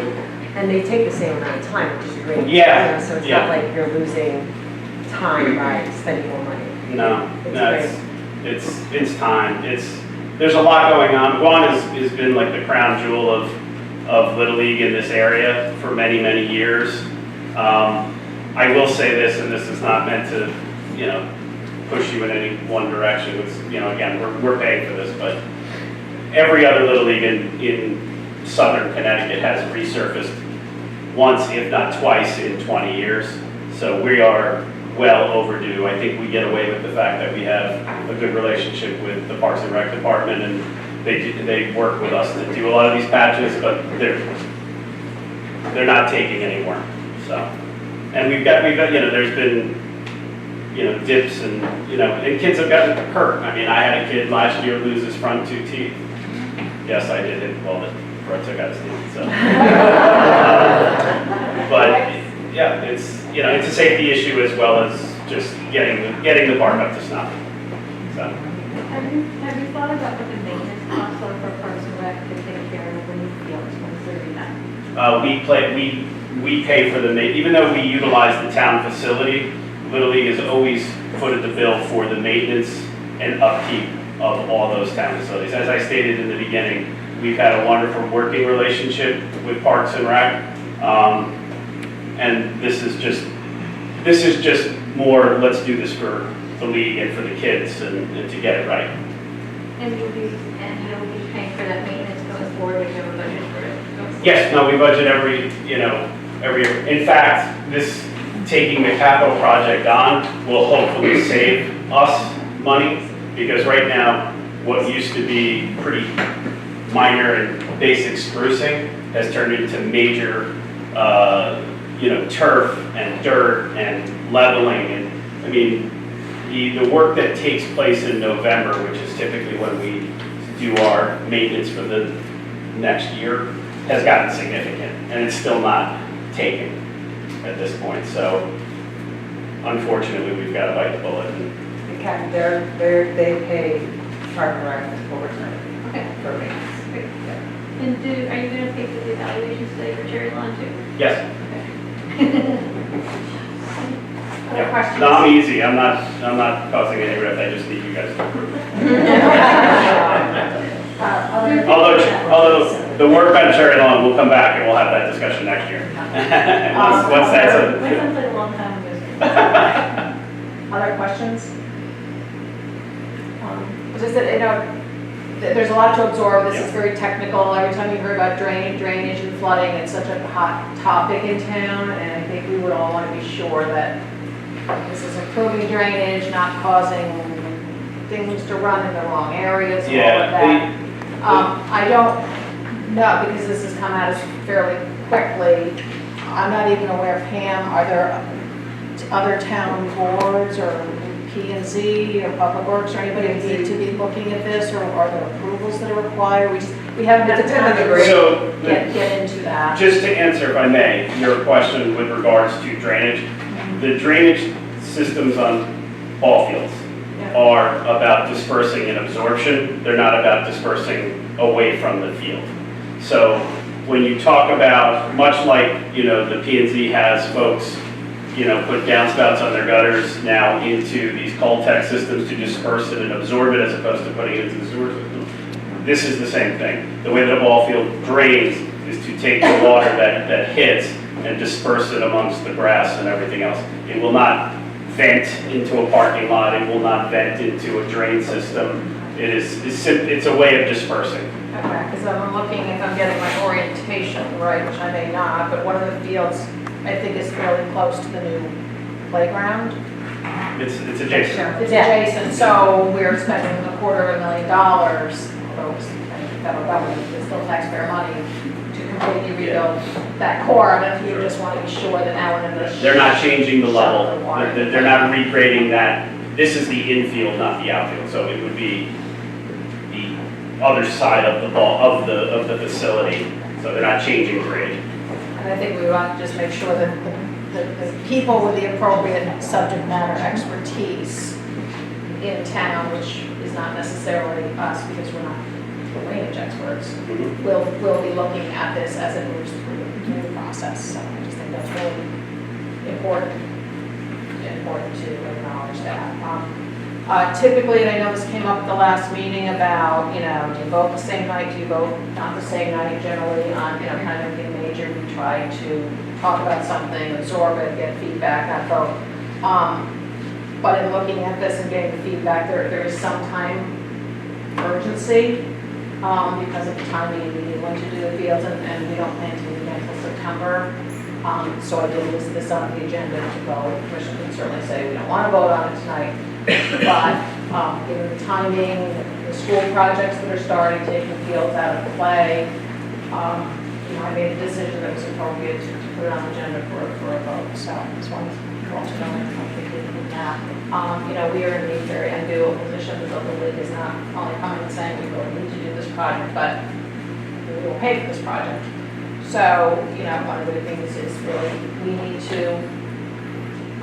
vote to accept the gift of this project is to proceed, and then it needs to go, as you all know, to the Board of Selectmen, it needs to go to the Board of Finance, it needs to go to the RTM. So there are still a lot of hurdles to go through to accept this gift, and there'll be a lot of people looking at it. So I just wanted to give that backdrop in terms of thinking about taking the votes, but we can continue moving this through tonight, but certainly, in my view, making sure that all the appropriate diligence takes place every step of the way, so that because of the timing constraints, something is in this that needs to be done. So, I don't know if anybody has any feedback or further questions or comments.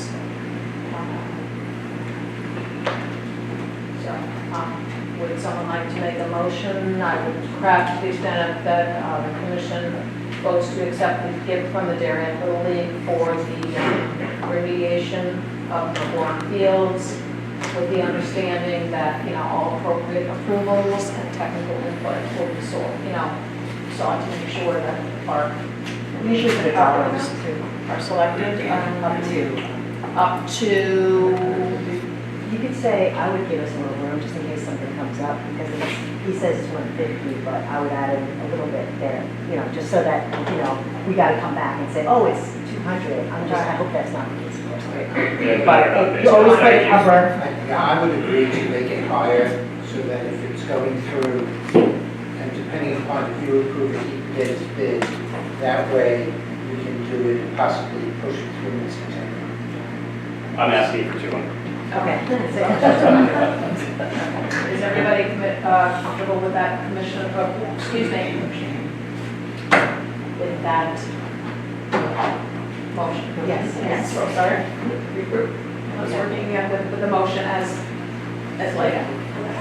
Okay. So I would say renovation instead of remediation. Renovation. Because he's doing more than remediation, because that's option 2. Option 1 is all about redoing everything. So I would say renovation. Okay. Yes. Yeah, I also have approval to do the study on Cherry Lawn. Will that be part of the I think gift, we though? need to do that as a separate motion. I think we It's should- just the same study. I'm asking for them to be able to, I'd like to motion that separately. fine. Okay. So let's do with one part first.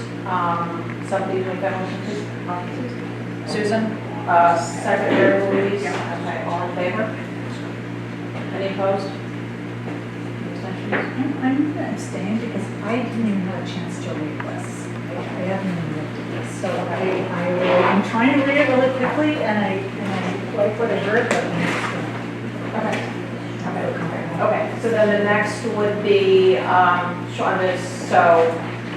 similar to the McGuan project where the Little League funded the amount needed for the company to do the study. We're asking to donate to the town the amount needed, which is 15, 20? It was 15 for McGuan. I am assuming that it will be under the $10,000 limit for Cherry, but just in case, I would like approval. If So we I could- think it'll be under 10,000? So should we say 10,000? The RTM, effective at the last budget meeting, the Board of Selectmen raised the gifts that they can approve without going to the RTM for approval to $12,500. So if you're going above that amount, then it also has to follow that path.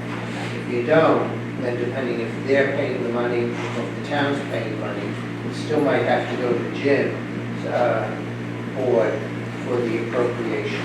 But other than that, I don't have a dollar figure on what that study will cost. I would make the assumption that it will be under, just because it's for a single field facility as opposed to the 3-field facility. So I'm sorry, I don't have that number. So what amount would you like us to use because it will affect? 12.5. no, do 12,499. 12, so that it doesn't have to come to us. 12,000. 12,000, Let's yeah. go with 12,000. Thank you, sorry about not Okay, being and prepared then on it would that. still go to the selectmen. Okay, and then in theory, that would be the final Yes. stop. Thank you. So, do I have a motion to accept the donation from the Little League for $12,000 to conduct a field study of the cherry lawn baseball? Kathy, second. Jim, all those in favor? I'm just gonna abstain. Okay, all right. Okay, that's that. Okay, thank you, Sean. Thank you for your time. Thank you very much, and for the great work you do for the 1,000 children.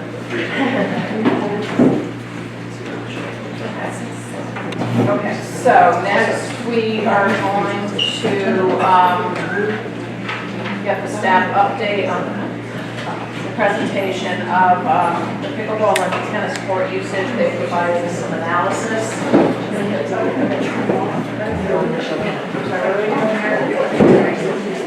Oh, okay.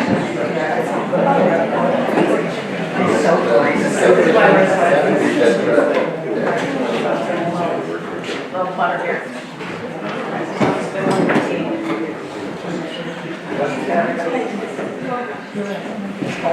Turn it off. All right, so, Cassie's there. Oh, you're, sorry, there's people all over. Okay, so, you know, we're going to talk about, we're going to get the update on the results of the 2.5 months of the pickleball reservation system. There's been discussion about the calendar and current program, but I just going to take a little license for a moment and just address a couple of things that have come up. And the biggest question that has come up this evening, I know it's come up from commission members, it's come up from members of the public, both here this evening, certainly by emails that we've been fielding in the last day or two, is why is the commission revisiting a decision that it's already made? And that's really great. It's really a great question. So people are saying, why doesn't you made the decision in May? Why is that decision not standing? It's a fair question. So I just thought I would just touch on it and get all of us on the same page. Since the May vote, the commission has frankly been subject to very strong pushback and criticism by a number of influential members of the town. I mean, as you many are here tonight, they're speaking individually, but they are decision makers in this community. So we have needed to listen to what those constituents are saying to us. At the last commission meeting, from which I was absent, the meeting was allowed by vote of the attending commission members, Amy, Kathy, and I were absent, to go back into public comment where it was pretty clear that the topic again was pickleball. So effectively, the attending members of the commission kind of opened up the discussion again. There was some testimony that we had relied on incorrect information from the May meeting, but the individuals who, you know, had made that in the past were not noticed that, you know, things that they had said were being challenged, so that becomes an awkward situation. Therefore, with all of this fact, all of the discussion, I concluded that it would be the best interest of the commission to publicly either reaffirm its decision, or if we felt that there were facts or information that were not presented to us correctly, to revisit it. But I think at this time we need to, and that's why I set the agenda up the way I did. So we either revisit tonight, say, stick with our guns, or if not, we'll look at other options. So I laid it out so we can go through that. That was my decision. It wasn't Pam's decision. I wasn't pressured by anybody. But I thought, with all the public comment, the feedback, the social media comments, whatever, that we should just one more time as a group publicly state where we are. So that's the background.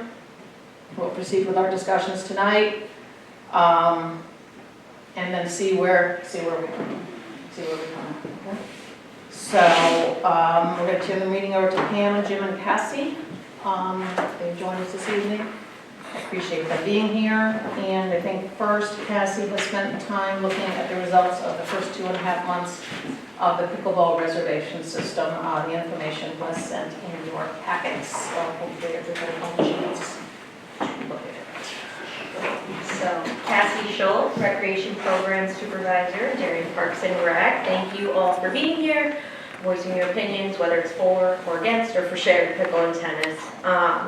Since we launched our pickleball reservation April 24th for May through July 3rd, we've had over 500 reservations made on our courts for pickleball. So to me, looking at this, we analyzed the number of people who were making reservations. We had 198 different residents throughout Darien make reservations, which to me was amazing, because when I started about a year ago, my phone was ringing off the hook almost every single day. There's no time to play pickleball. Everyone's fighting, everyone's arguing, everyone's trying to figure out if residents are playing, non-residents are playing. Since this reservation system, I've had almost no complaints in the last month and a half, which is great. But back to the 198 people that we've had, of those, 95 people have made one reservation. We've had 37 people make 2 reservations. We've had 15 people make 3 reservations. And then between 4 to 25 reservations per people, we've had maybe 7 to 1 variant. I know you guys have this information. We can make it shared a little bit more. I don't know if you want me to read through it all for the public now. Just get to some of the larger numbers. Sure. So for example, we've had one person make 25 reservations, one person make 21, one person make 17, one person make 14. Over 10 weeks, that equates to maybe 1 to 2 reservations a week, which is not a lot when every resident could in theory make 7 reservations a week, 1 per day. With that, of the 198, if you have 1 or 2 people playing pickleball, that's 364 more residents who we've been able to cater to in the last 10 weeks. If it's 4 people playing pickleball on those courts during those reservations, that's 728 people who we've been able to accommodate in the last 10 weeks. Whereas when we started about a year ago, everyone was saying, I don't know when I can play, when I can go. So to me, I see these numbers, and I think it's excellent that we're able to cater to much more of the population than just a year ago. I'm not sure what else. What about the revenue? Revenue, sure. So in the 10 weeks alone, with those reservations, we've made $10,100 in revenue from our pickleball reservations. And we had anticipated and projected for one season about $24,000, and that's if half of the reservations were taken out. Right now, we have about a third up to a quarter of all reservations each day of the week being taken out. So for example, on Mondays up to 18 reservations are possible on our pickleball courts, but about a third or fourth of those are being utilized in the last 10 weeks. That further as well.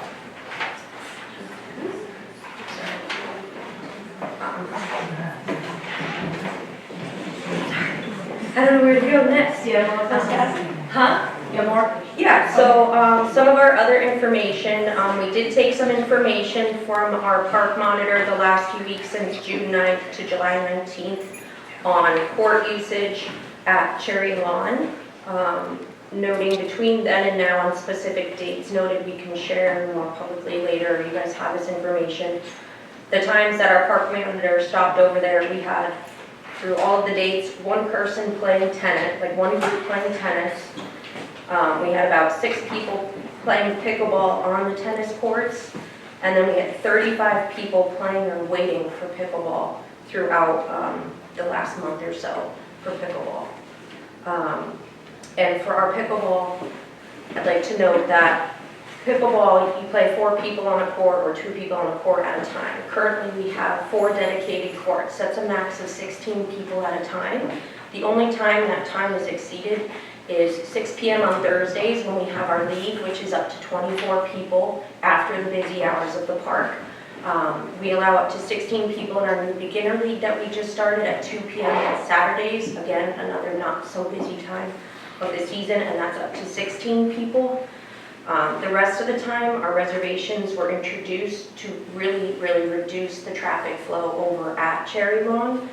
We haven't done an official study to note that information of what that full impact has been, but again, just based on how much my phone has rang compared to the first few months when I started, I would say that the flow of the reservation system has definitely helped the last few weeks or so.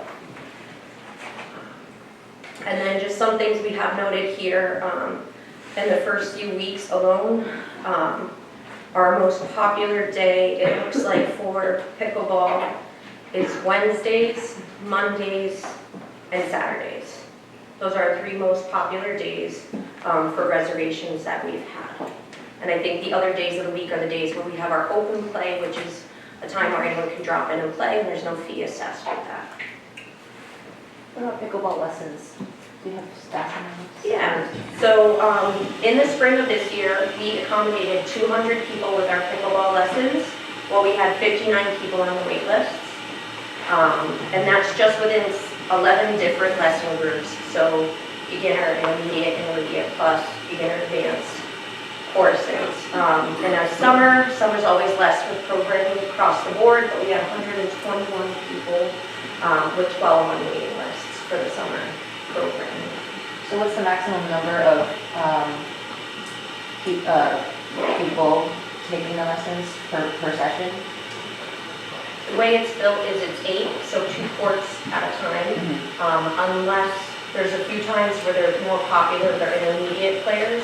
So there's certain times where we've split apart, we've done 8 down below on the tennis courts, and then we've done 8 up top, so that we're not completely capitalizing on our pickleball courts during the busy time, and we're not completely capitalizing on tennis courts at the lower.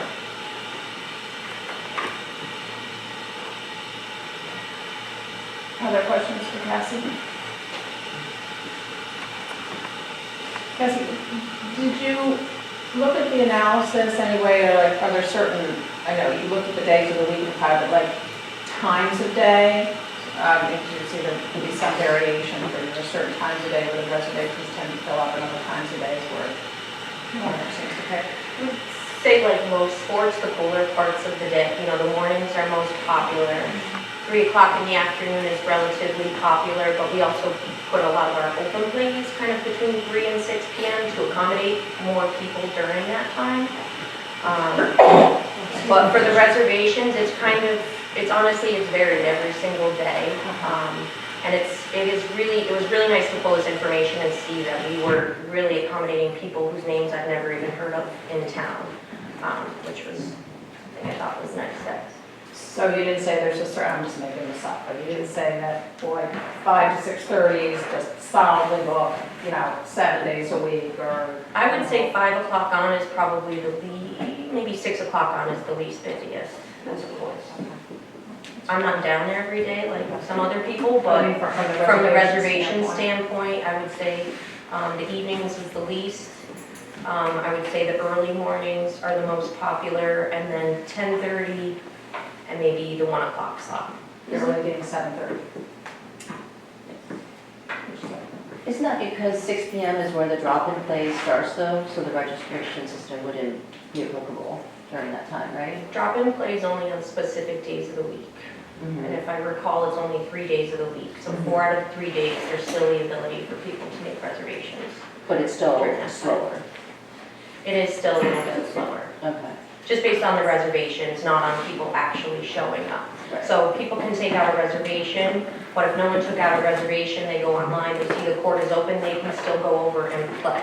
The reservations just help guarantee that you're the one person or your group is the group on the court at that time. But during drop-in play, anyone can just come Anyone- without a reservation, and it's like first come, first served.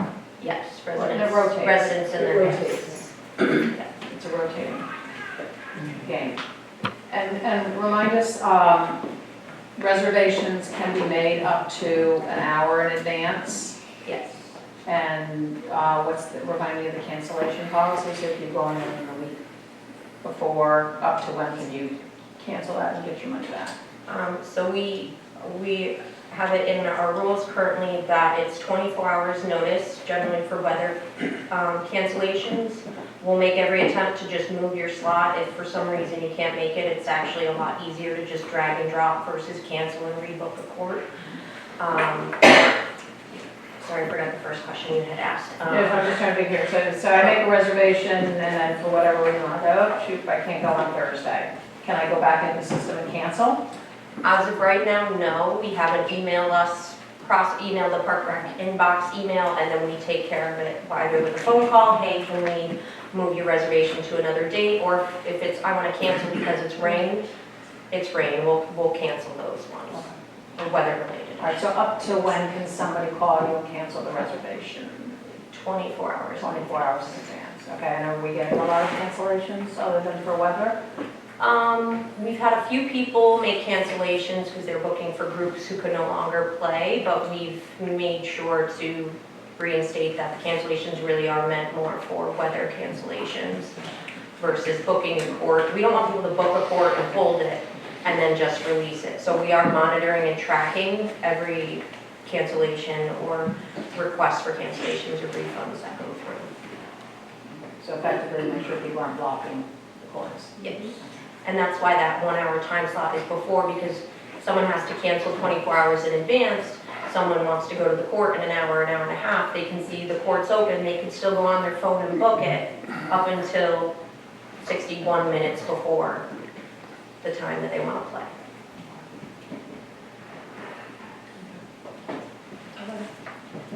Questions on the data so far on the reservation system? All right, so I think it's bringing in some nice revenue that hopefully we can use to offset the court repairs that we did, already in the painting, which would be great. And it just sounds like, maybe based on lack of resident feedback, that it seems to be working. A lot of people get over there. Thank you, Cassie. Okay, next we have review of the calendar. Jim Cochran, you had sent some information out about tennis lessons and how much demand there is or isn't, which courts are being used, et cetera, so I thought we should take some time to review that as well. Sure, so Pam had emailed out the different court schedules, so you have an idea of what we have going on in the front courts here, what's going on in the back courts here, and up at Cherry Lawn as well for the tennis courts. What I did want to do is clarify that, it might be listed, for say a kid's tennis lesson, it might be listed once on there, so you have court one booked.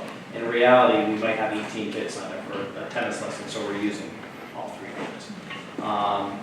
About 75% of the time for the adult lessons, which are mostly in the morning, a little bit in the evening, we're using all 3 courts. And probably about 15% we're using all 2 courts. So the great majority of the time we're using a lot of those courts, if not 2, all 3 courts for the adult lessons. Kids lessons likewise is about 66% that we're using all 3 courts, and another 25% where we're using 2. So those courts are used pretty heavily. I know that the girls' tennis team knows that as well. Years ago, they had use of one of the 4 courts.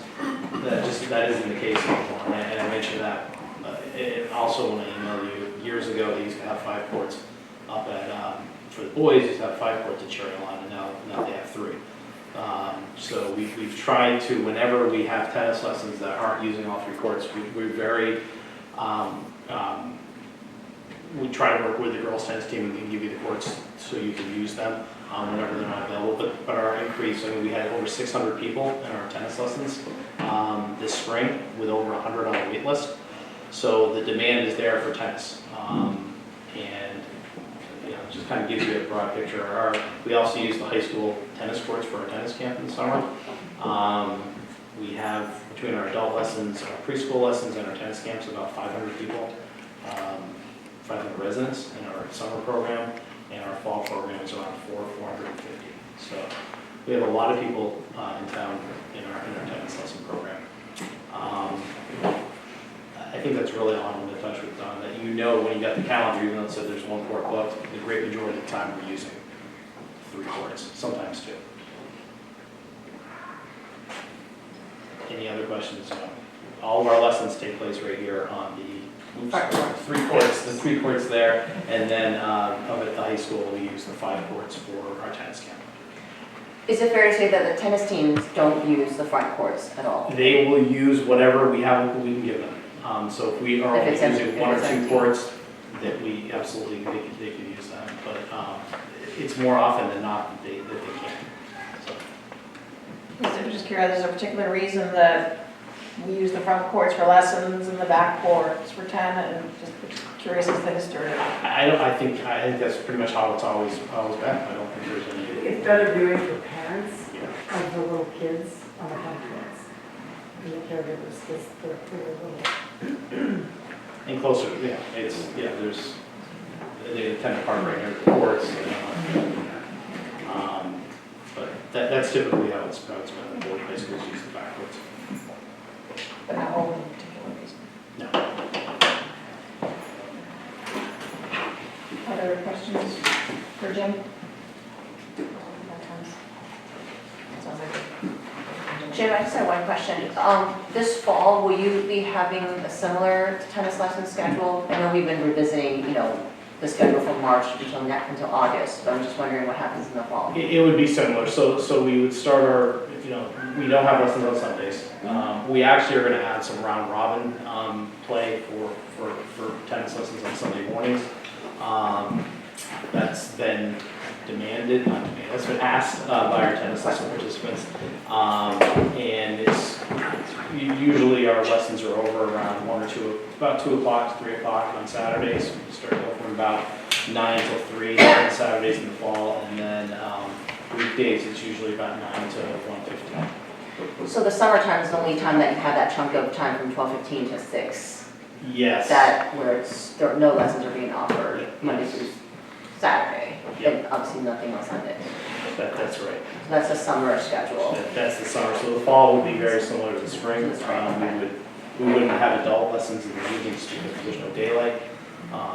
We would end our kids' lessons at 6 in the weekdays in the fall, and they would end typically the end of October, first week in November. I think we should mention that we could squash any notion that moving all his tennis lessons to Cherry Lawn would produce less congestion. Right. It would cause more congestion. That's why that data was really helpful to understand the volume of the lessons, because it wasn't just from the printouts themselves. Like I thought it was only 1.5 courts being used at any given time. But it really depends on the number of people that are in the lessons. Yeah, you could have anywhere from 15 to 21 cars going up to Cherry Lawn if you move the tennis lessons up there. So I would not advise that.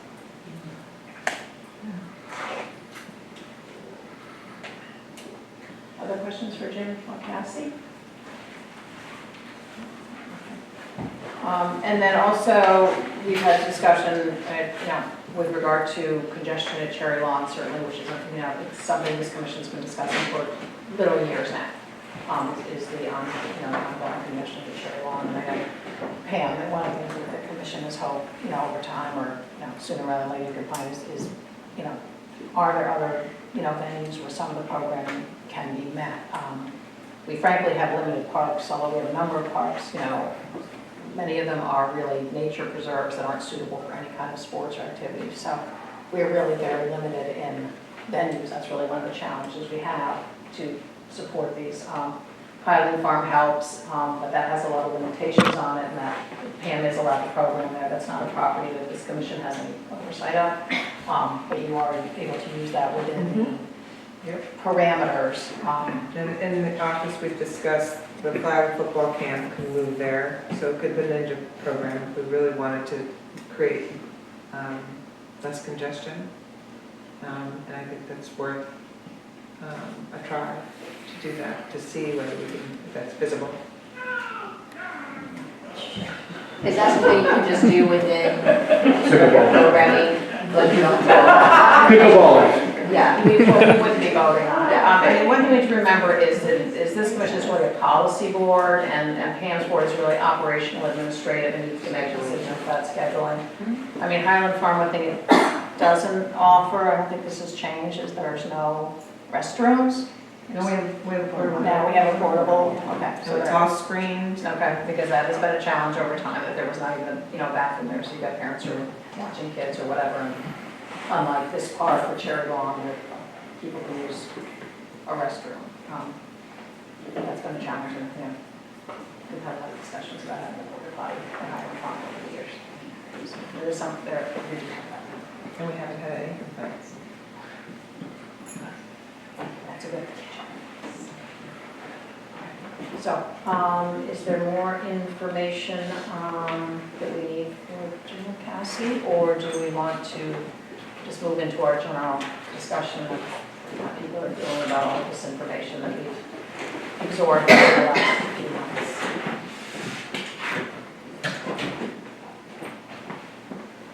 Is there any more discussion? Yes? No. Yes. No, you're not ready to go into No, this? I don't have any more. Okay. So, and we'll open it up to the commissioners. The first thing we're going to talk about is, whether we want to revisit the vote or not, but, I certainly want to get input from all of you, so we'd like to start.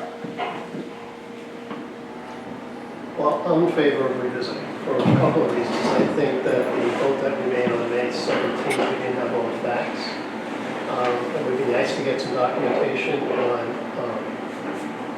I think several of us, I'll say, me included, thought that would be SCF rules were in place that would not allow the tennis team, to play on those courts. The trajectory of the ball, I'd like to get some documentation on that, or some more facts on that it actually does affect that.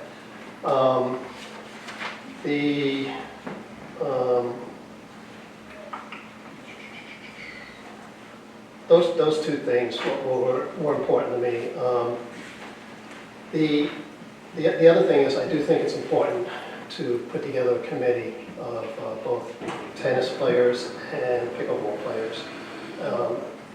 Small group that could come together and talk about the issues, and so that we as a commission can have that feedback. And hopefully this committee can come to an agreement as to what we can do going forward to satisfy both sides. So I would say I'd like to revisit it so that we can make the time to do that. Hold off on the paving of the courts like Cherry Lawn into the fall. It won't affect the JV team from playing with it because it's not a fall sport. And it gives us some time to really reevaluate this and try to satisfy both sides. But I know there's congestion issues as well that folks on the committee have as well. But that's just my 2 cents. So I want to thank everyone for all their opinions and coming in and speaking, and we really appreciate all of it. I wish we didn't have to choose between one sport and another. I think the fact that everyone's getting out there and using our parks is the best thing possible. That's what we all want as a commission, is for all of you to do that. I do not want to revisit the issue. I think we thought through a lot of the issues before in May. I think the parking and the safety issue and the amount of traffic at Cherry Lawn has not changed. And that was one of the critical issues that made us decide not to line pickleball courts there. That doesn't mean that there's not a spot for pickleball courts in this town. I agree with Jim that we should set aside a committee to revisit that issue. But I do think that changing what has already been approved by the Board of Finance as a tennis court, I don't know if we have the authority to actually change that and realign it as pickleball courts anyway. I think that we should go ahead and align them as tennis courts, and then really look long-term on what is the best solution for this town for pickleball. There's clearly a passion for the sport, which is wonderful, and we want to help support that passion. But I think there's a lot of issues we need to look into. We need to look into sound issues. We need to make sure that the neighbors in these different parks feel comfortable with the fact that we're adding more pickleball courts. We need to look at parking at both Reed Beach, if we do it here, or at Cherry Lawn long term. And long term, we should look at parking for Cherry Lawn anyway. It's a bad parking situation. And we need to make sure that we're doing the right thing for every part of our community. That includes our pickleball community, our tennis community, and I'd love to bring everyone together and we can all find a solution to do that. Thank you. Amy? I'd like to hear from you as a Cherry Lawn neighbor, particularly. I think I'm gonna wait and listen to my fellow commissioners.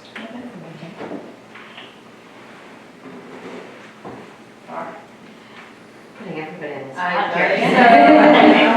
Kathy, I thought, well, Jen and Kathy, I appreciate both your comments. Suddenly, I'm really going in here. I turned it up because I was confused. Thank you. So I think this definitely falls under the category of a good problem to have. And so I think as Parks and Rec commissioners, what we want is for people to be out and being active. So it's your comment about wanting to serve both tennis and pickleball absolutely resonates.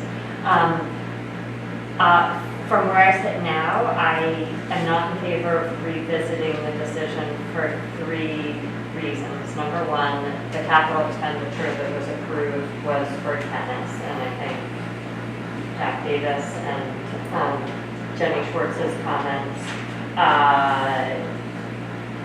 were significant. Second, I think that even if we want to revisit what rules do and don't exist, the safety and traffic issue to me is a non-starter. So I think we want people to play, but at the end of the day, we want our kids to be safe. And I think the third thing is we talk a lot about pickleball as being the fastest growing sport, but I think when Pam sent around some information about pickleball and tennis is growing at the same rate as pickleball. So I think we need to serve both members of the community.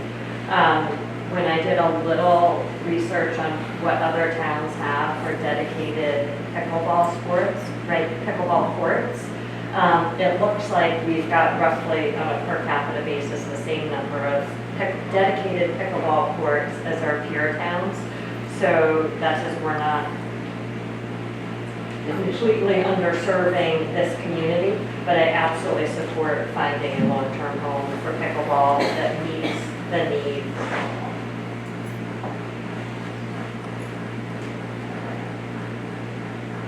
I think we should stay with the decision we made in May in order to maintain our credibility. And I'm very much in favor of pickleball and trying to find another place to create more space for that sport. But the main thing I'm concerned about at Cherry Lawn is, of course, the congestion, which is very real and really needs to be addressed by moving some of the activities to more of our underutilized parks. So I would say we should not revisit our vote from that.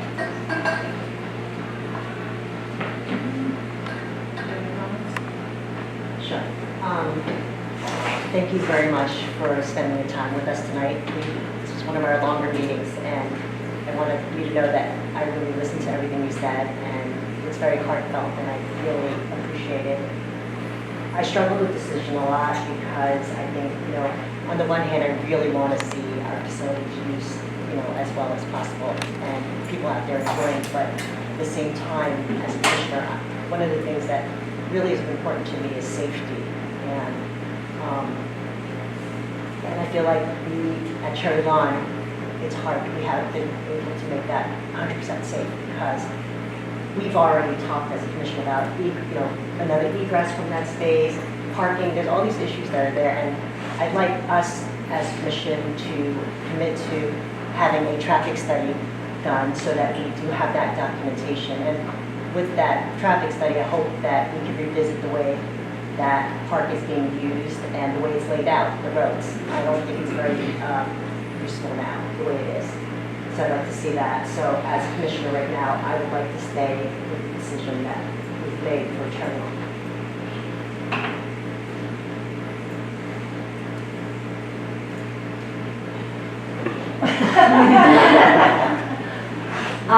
Again, thank everybody for being here tonight. It's a long time to, really give us your opinions and your feelings, especially, our teenagers. I will say that I am also not in favor of revisiting our decision from May. Just for me personally, I don't think I have received any new information since then. If any new information I have received actually helps reaffirm the vote that I had, the way I voted in May, just because at the time I wasn't aware of how this, the capital budget was approved, in what way it was presented, and I think there were some conversations or just doubts about whether it was actually proposed as a multi-use facility when the budget was approved. So, since then I have found out that it was actually proposed strictly for tennis and reaffirmed tonight. So thank you so much for being here to do that. And at the same time, I think I always did know that it was a potential threat from that the FCI could change their policy to, ban the use for matches if it was dual lined. I don't personally believe I ever heard that it was already in place, or that policy was already in place. So, so those are sort of, any new information for me that helped me reaffirm that we, should stay with our decision from May. But at the same time, I think the commission members can all know that I have really been active in trying to find ways to increase or just help with, minimize the reduction in pickleball play because we do have to serve the whole community, and, understanding that the lines were dual lined in a temporary way when this is before my time at the commission, but I believe it, it happened, and it was, it was great. It was during this rapidly growing time for the sport, but at the same time, as we saw from Jim's data on the tennis lessons for the youth, there's, and to someone else I think mentioned the research on just how fast both sports are growing, and maybe one, more so for little kids. That's why, we're offering so many lessons to younger players. I just think we need to really find a good place for pickleball, but that would not be at Cherry Lawn, because for me personally, the main reason I voted to not dual line Cherry Lawn was also because of the congestion and the safety issues. I know we're talking about scaling back programming there in general, but until that's actually happened, we need to really stay focused on keeping that park really safe, because it is so heavily used by kids. So.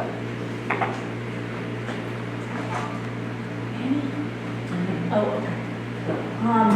So this is a tough one, right? I mean, we're friends, we're all together.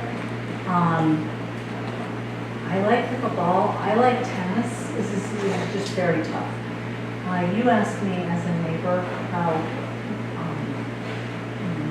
my feelings were. Pickleball is noisy. I definitely hear it. I hear it early in the morning, I hear it in the middle of the morning, I hear it in the middle of the day. I hear it's a constant pickleball noise. So yeah, and I'm not right on I mean, yeah, I am on the park, but I'm not, there are trees there and so on, so it is noisy. But that's not the reason why I don't want to revisit this issue and I'm not supportive of doing pickleballs. The reason why is Cherry Lawn is overcrowded. There's too much going on there and we need to relieve the activities from that. For all the reasons why my commissioners, my fellow commissioners have done, waxed on. So I'm sorry to say, typical Wales, and it is with a help, because I love your passion and I love your interest in it, but I cannot support this. I cannot support the lawns on this. So, yeah, I can say all sorts of things, like I also think we've gone through the procedure, I think that we've already approved this, I'm not doing with all this, but I really come down to you just have to deal with the pressure. Thanks, everybody. As the commissioners agree, this is difficult. We've spent many months discussing this. We've taken tremendous amounts of public input. There's simply no easy answer here, and we're trying to weigh a lot of different things. I'm not going to repeat what everybody else said, but something that has occurred to me as I've spent a considerable amount of time thinking about this over the last few months is, we are hearing a lot about, multi-use, and sharing the courts, but, I do want to remind everybody that a few years ago, we were approached to take a tennis court that was lined for tennis and pickleball. It had 1 tennis court, 3 pickleball courts, and we were approached to convert that to 4 dedicated pickleball courts. And this commission agreed that we thought that was a good idea. So we took a multi-use court and made it a single-purpose court.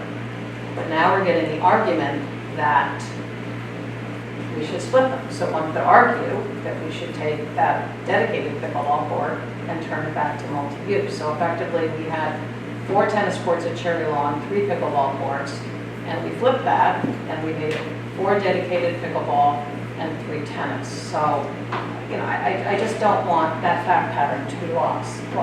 As far as the temporary lines that are down, I do not recall in my tenure on the commission that the commission actually ever voted on that. I really think the staff just did it. Certainly we have been aware that they were there, but it was not something that the commission ever made a formal decision to multi-use those.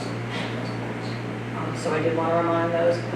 The other thing that's weighing on me very heavily is at the time we made that decision to convert those courts, I know I can only speak for myself.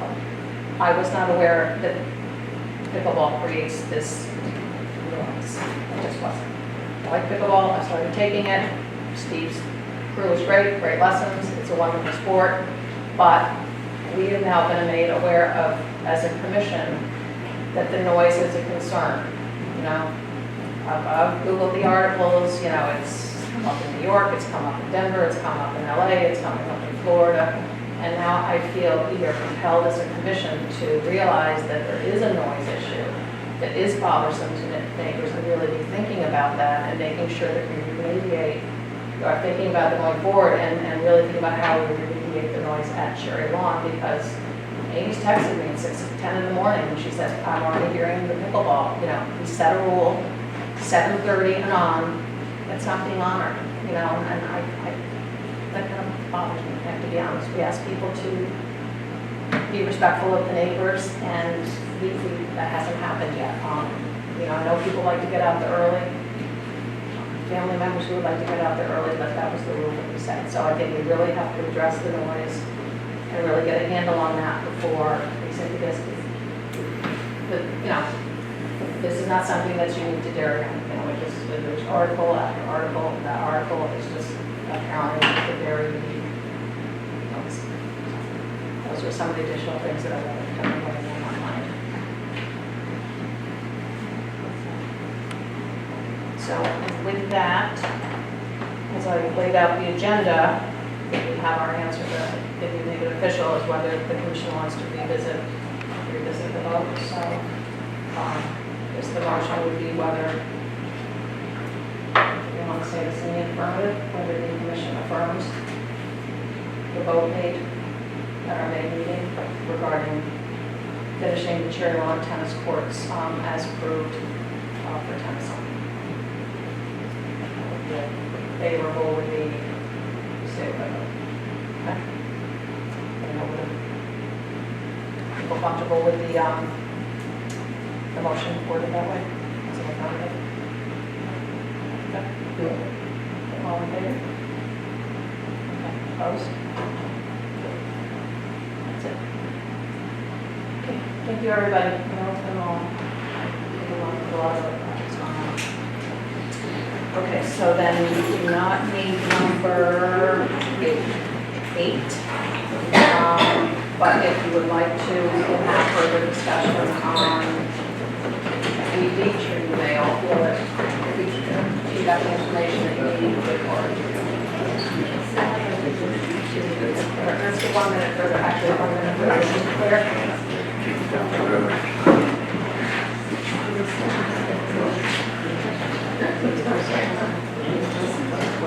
Okay, so if you guys that are clearing can do so quickly or quietly so we can continue on and that TV 79 can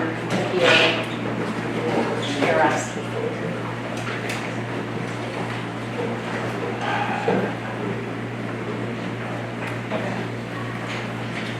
So, yeah, I mean, we did receive, I hope all of you saw, we did receive a letter, one directly from the attorney who's here with us tonight, and we also received another letter that was offered by a resident of the Bay, but had many, many signatures. Concerning, their concerns about noise, traffic, congestion, we'll leave that and we'll all down here. So I don't know if you guys want to have any further discussion on this evening, or Kathy, you were starting to speak. We're going to put our agenda for our next meeting to talk about having a group that looks into the issue. That we don't make a decision right now, what could be an agenda item for the next Friday. And you just, in general, or just looking at opportunities to Looking play at opportunities to pickleball? play pickleball, or the additional pickleball courts could be played, could be In town. in town. Are you thinking to do the homework from now until the next meeting? No, I think we talk about what we want that committee to do, and then the meeting sort of structure it, that's what I was thinking. I don't think we're gonna make a decision now. I think there's a lot of different things we have to look into, and I don't think it's gonna happen in August. But I guess that the next meeting, we think about how to structure, what that would look like, who can participate. We want a lot of participation from the community of people on the pickleball and tennis groups as well, so we can hear every voice. And we figure out what is the best place where to put it from a variety of different safety, sound, as well as play issues. Where's the best place for them all to play? Where's the courts the best? Where's the wind the best? And all those good things. So it'd just be another subcommittee of the commission, like playground is, like, Yeah, or just a bit. invasives, or which that. Yeah, it would be another something. But we would also have to participate. Yeah, we do that, well, playground committee. The playground committee we is do, full of, you're right. public. Yeah. It's actually mostly public. That's been fantastic. Yeah, it has been amazing. So, yeah. So I would say it would be exactly the same thing. And maybe we don't need to discuss it. But then that's the item when we need to set it up. You guys tell me, and I'm going to. I think it would be helpful to have someone spearhead it. I think that's really the most important thing, because I'm on a few committees, and we need someone to be in charge of it, run with it, and help, because I think I'm on 3 committees. So, I think it's very important that we have someone that's dedicated to this, and we find people that have time and want to delve into it with some expertise too, and figure out who should be on the committee, and then report back to the commission at a September meeting. So then we have something to go with, because right now we kind of talk a lot, and, which is great. Drive it. But, I'm getting texts from Has the people, time. nobody's at Cherry Fun, I'm like, well, you know what I mean, like, that's great, but I want to, I need more, I think we need actionable items that we can show the public that we're moving forward. So. Cassie? I just have one question. I'm not opposed to a committee at all, but would gathering that information be more beneficial and potentially take a shorter amount of time if we were to look at potentially doing a study, an assessment of our parks and locations? I love the idea of having all further discussions. Everybody can say, hey, let's put pickleball at the island, but the island isn't a park yet. You don't know what the capabilities of Great Island are. We don't know other locations like Edgerton or Wheat Beach are, so I feel that maybe a study or working with someone who might be a study or might be able to do studies would be beneficial on that committee to actually have solid statistical information versus just opinions. Who were you thinking about? Are you No a one professional? like a professional, the way Like we a- do studies for all of our other fields to see the feasibility or what the capabilities are. Because like it was stated tonight, we don't have enough statistics for backing up certain information. So in my mind, we could meet all the time with pickle and tennis to have the discussions about where everybody wants that to go. But I think to a certain extent, we should at least make sure if there's a committee, we do have some sort of professional working with the committee who really understands what the logistics are that go behind tennis versus pickle versus our actual facilities and capabilities here in the town with our properties. Just a thought for if it goes to committee to just. It's a great point, Cassie. It's a great point, and I totally agree. I think it also there need to be participants from Parks and Rec. It shouldn't just be, commissioners. It really should be everyone involved. And that I think it's a great point. We should have someone help guide us. We also need to make sure we have the ability to do, as you're saying, the choices that we're making. And that might take a wider sort of town participation as well. Another potential solution, just in terms of when I think about doing a study, is actually maybe doing a very scaled back trial, maybe just dual lining like one front court or one to two at the front courts here, just in a very controlled environment in that, to be very sensitive to the neighbors and the noise, that we know that there are tennis lessons being offered at almost, all hours of the day, but we do know there are certain pockets where it's not being used, or there's no lessons being offered, especially during the summer. I know from now until end of August, or probably maybe even beginning of September, there's like from 12 p.m. to 6:15 p.m. that there's that 6-hour window.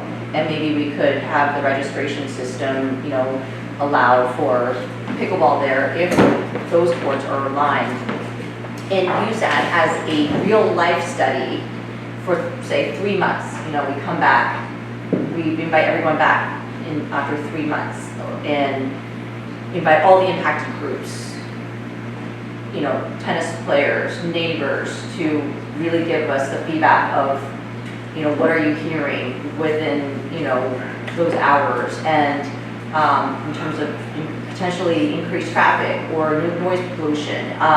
There are conflicting information as you just do very basic research online in terms of how far pickleball noise can travel, whether it's 200 feet or 300 feet, or, and we know that with certain, if it's traveling over like trees, certain barriers, it is meant to, let me see, what does it say here?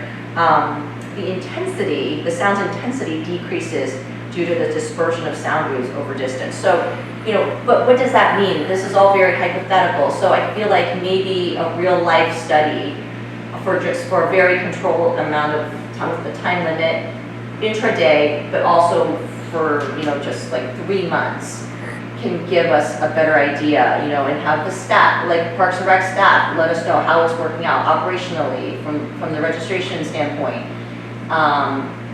This is just an idea I'm throwing out. I don't know how people may feel about that. I just feel like that. Would that happen on one of the courts in the front? Yeah, like lining just like 1 or 2, and that way it's not all of them, so it's not going to be like 16 people playing at the same time, but 2 courts, and we know that the tennis lessons are taking up majority of the time anyway in the fall, and maybe in the summer, if we want to start it in the summer, I don't want to get into the weeds too much, I don't know, we can talk about this more and figure it out, but if people are on board with this general idea, then we could talk further about sort of how to do it in a way that, you know, provides enough usage or where the pickleball community doesn't feel like there was too much of a reduction from what they've been used to. Can I interrupt for a second? Just keep in mind that we spent $65,000 to repaint these courts, what, last year? Right, but you said it was about like 1,000 to just dual liner, right? But is it impossible to get rid of it? Yeah. I think those are No, so temporary lines are not really temporary. So temporary lines, yeah, I was under the impression that they're Those temporary. well, the lines that we put on there, we knew we were eventually going to be repainting those, so. That's why we're calling it temporary. Okay, that's why they were temporary.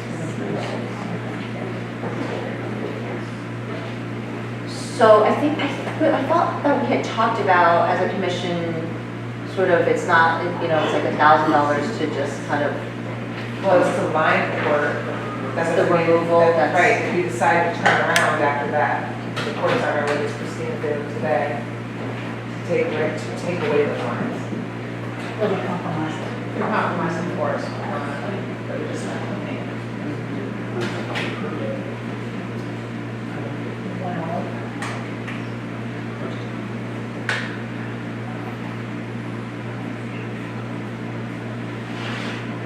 Can we find out from the sport